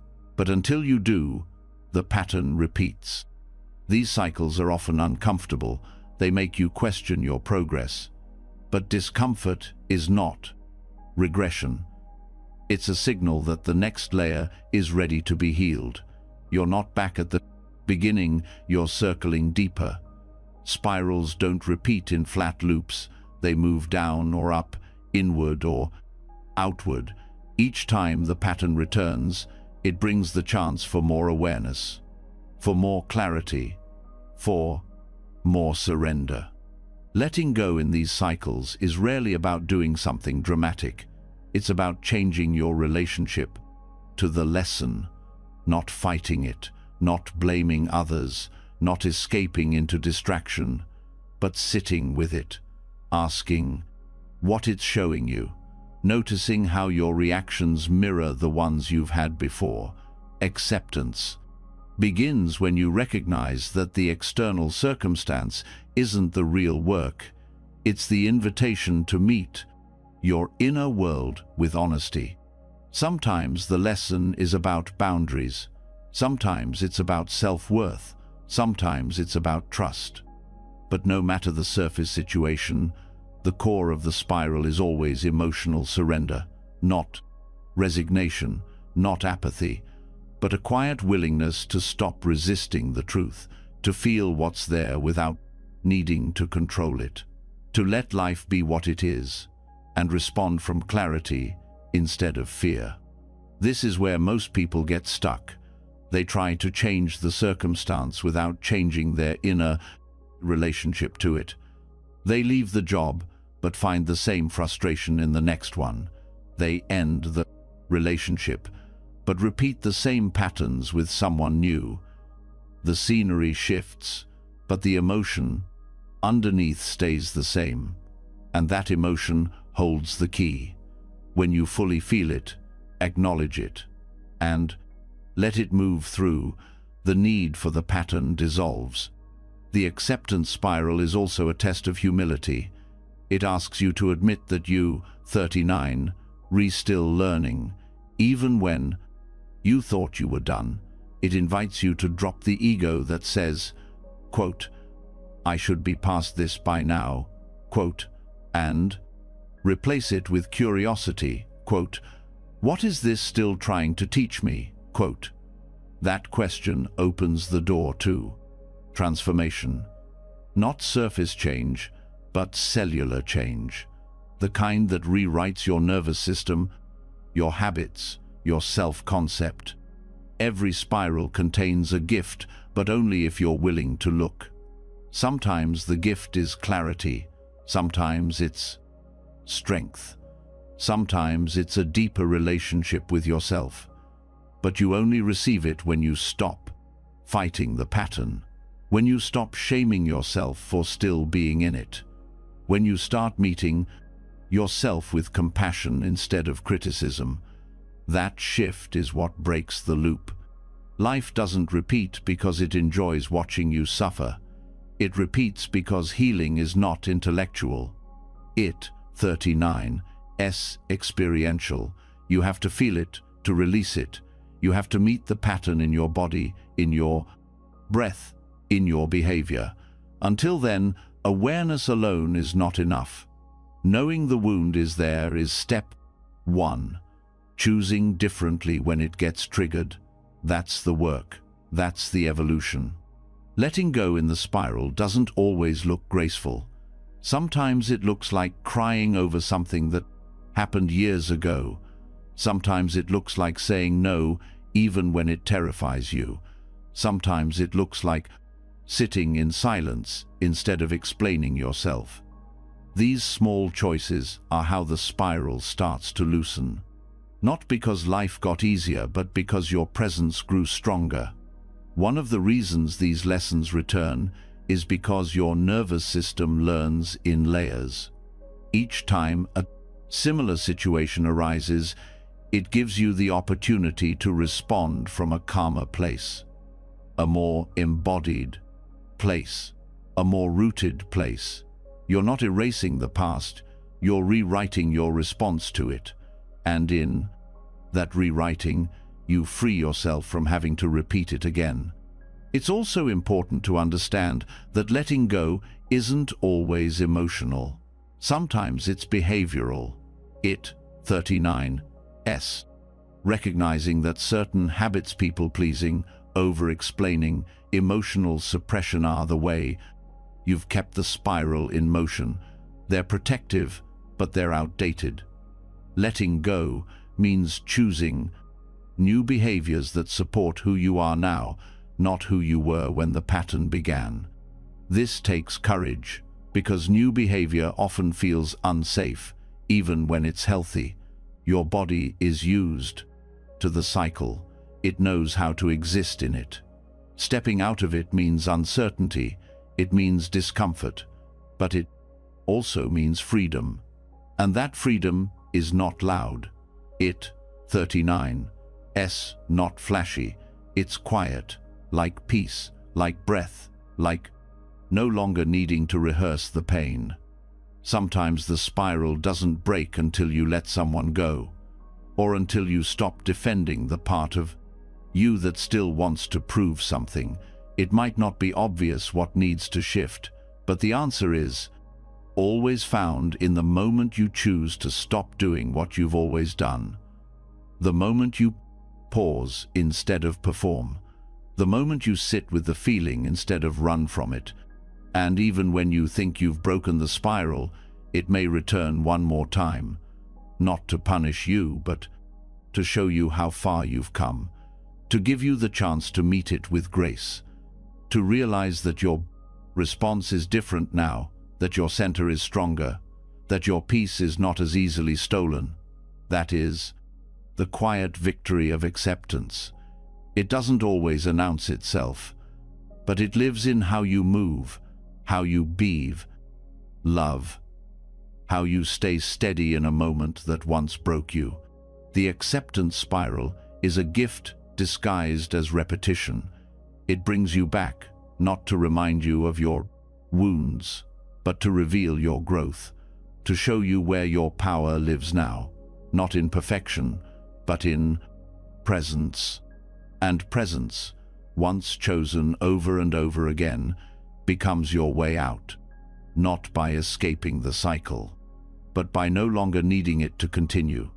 You've just traveled through some of the deepest teachings life has to offer, teachings that don't come in the form of quick fixes or shallow positivity, but through the quiet, powerful path of acceptance. You've explored how the brain rewires itself when we stop resisting, how pain passed through generations loses power when we face it, how time-based regret softens when we release the idea that it should have gone differently. You've learned the difference between bypassing and real presence, how small, daily acts of letting go can transform identity. Why control feels safe but never brings peace. You've seen how nature surrenders without judgment, how we can hold injustice with clarity and still move forward in peace. You've faced the shadow, honored your limits, and let go of the version of yourself you were never meant to be. You've grieved the endings you didn't choose, sat with the truth of death, practiced the courage of forgiveness, and discovered that detachment isn't cold, it's wise. You've walked with the Stoics, the sages, and the stillness of ancient wisdom. You've spiraled through repeated lessons until something inside you finally said, "I'm ready to stop fighting what is." So, as you rest now, carry this with you. Peace doesn't come when everything changes. Peace comes when you do. Not by becoming someone else, but by letting go of the war with what's already here. If one of these teachings touched something in you, if it helped you breathe a little deeper, or see your life with a little more kindness, drop a comment below with the words, "I'm learning to let go." Let's grow together in honesty and peace. And if this kind of reflection speaks to you, if you want more moments of insight that meet you where you are, subscribe to the channel and tap the bell. We're not just sharing content here. We're creating a space where you don't have to pretend, where your journey is welcome, and where acceptance becomes your strength. Until next time, rest deeply, let go gently, and remember, you are allowed to be exactly where you are.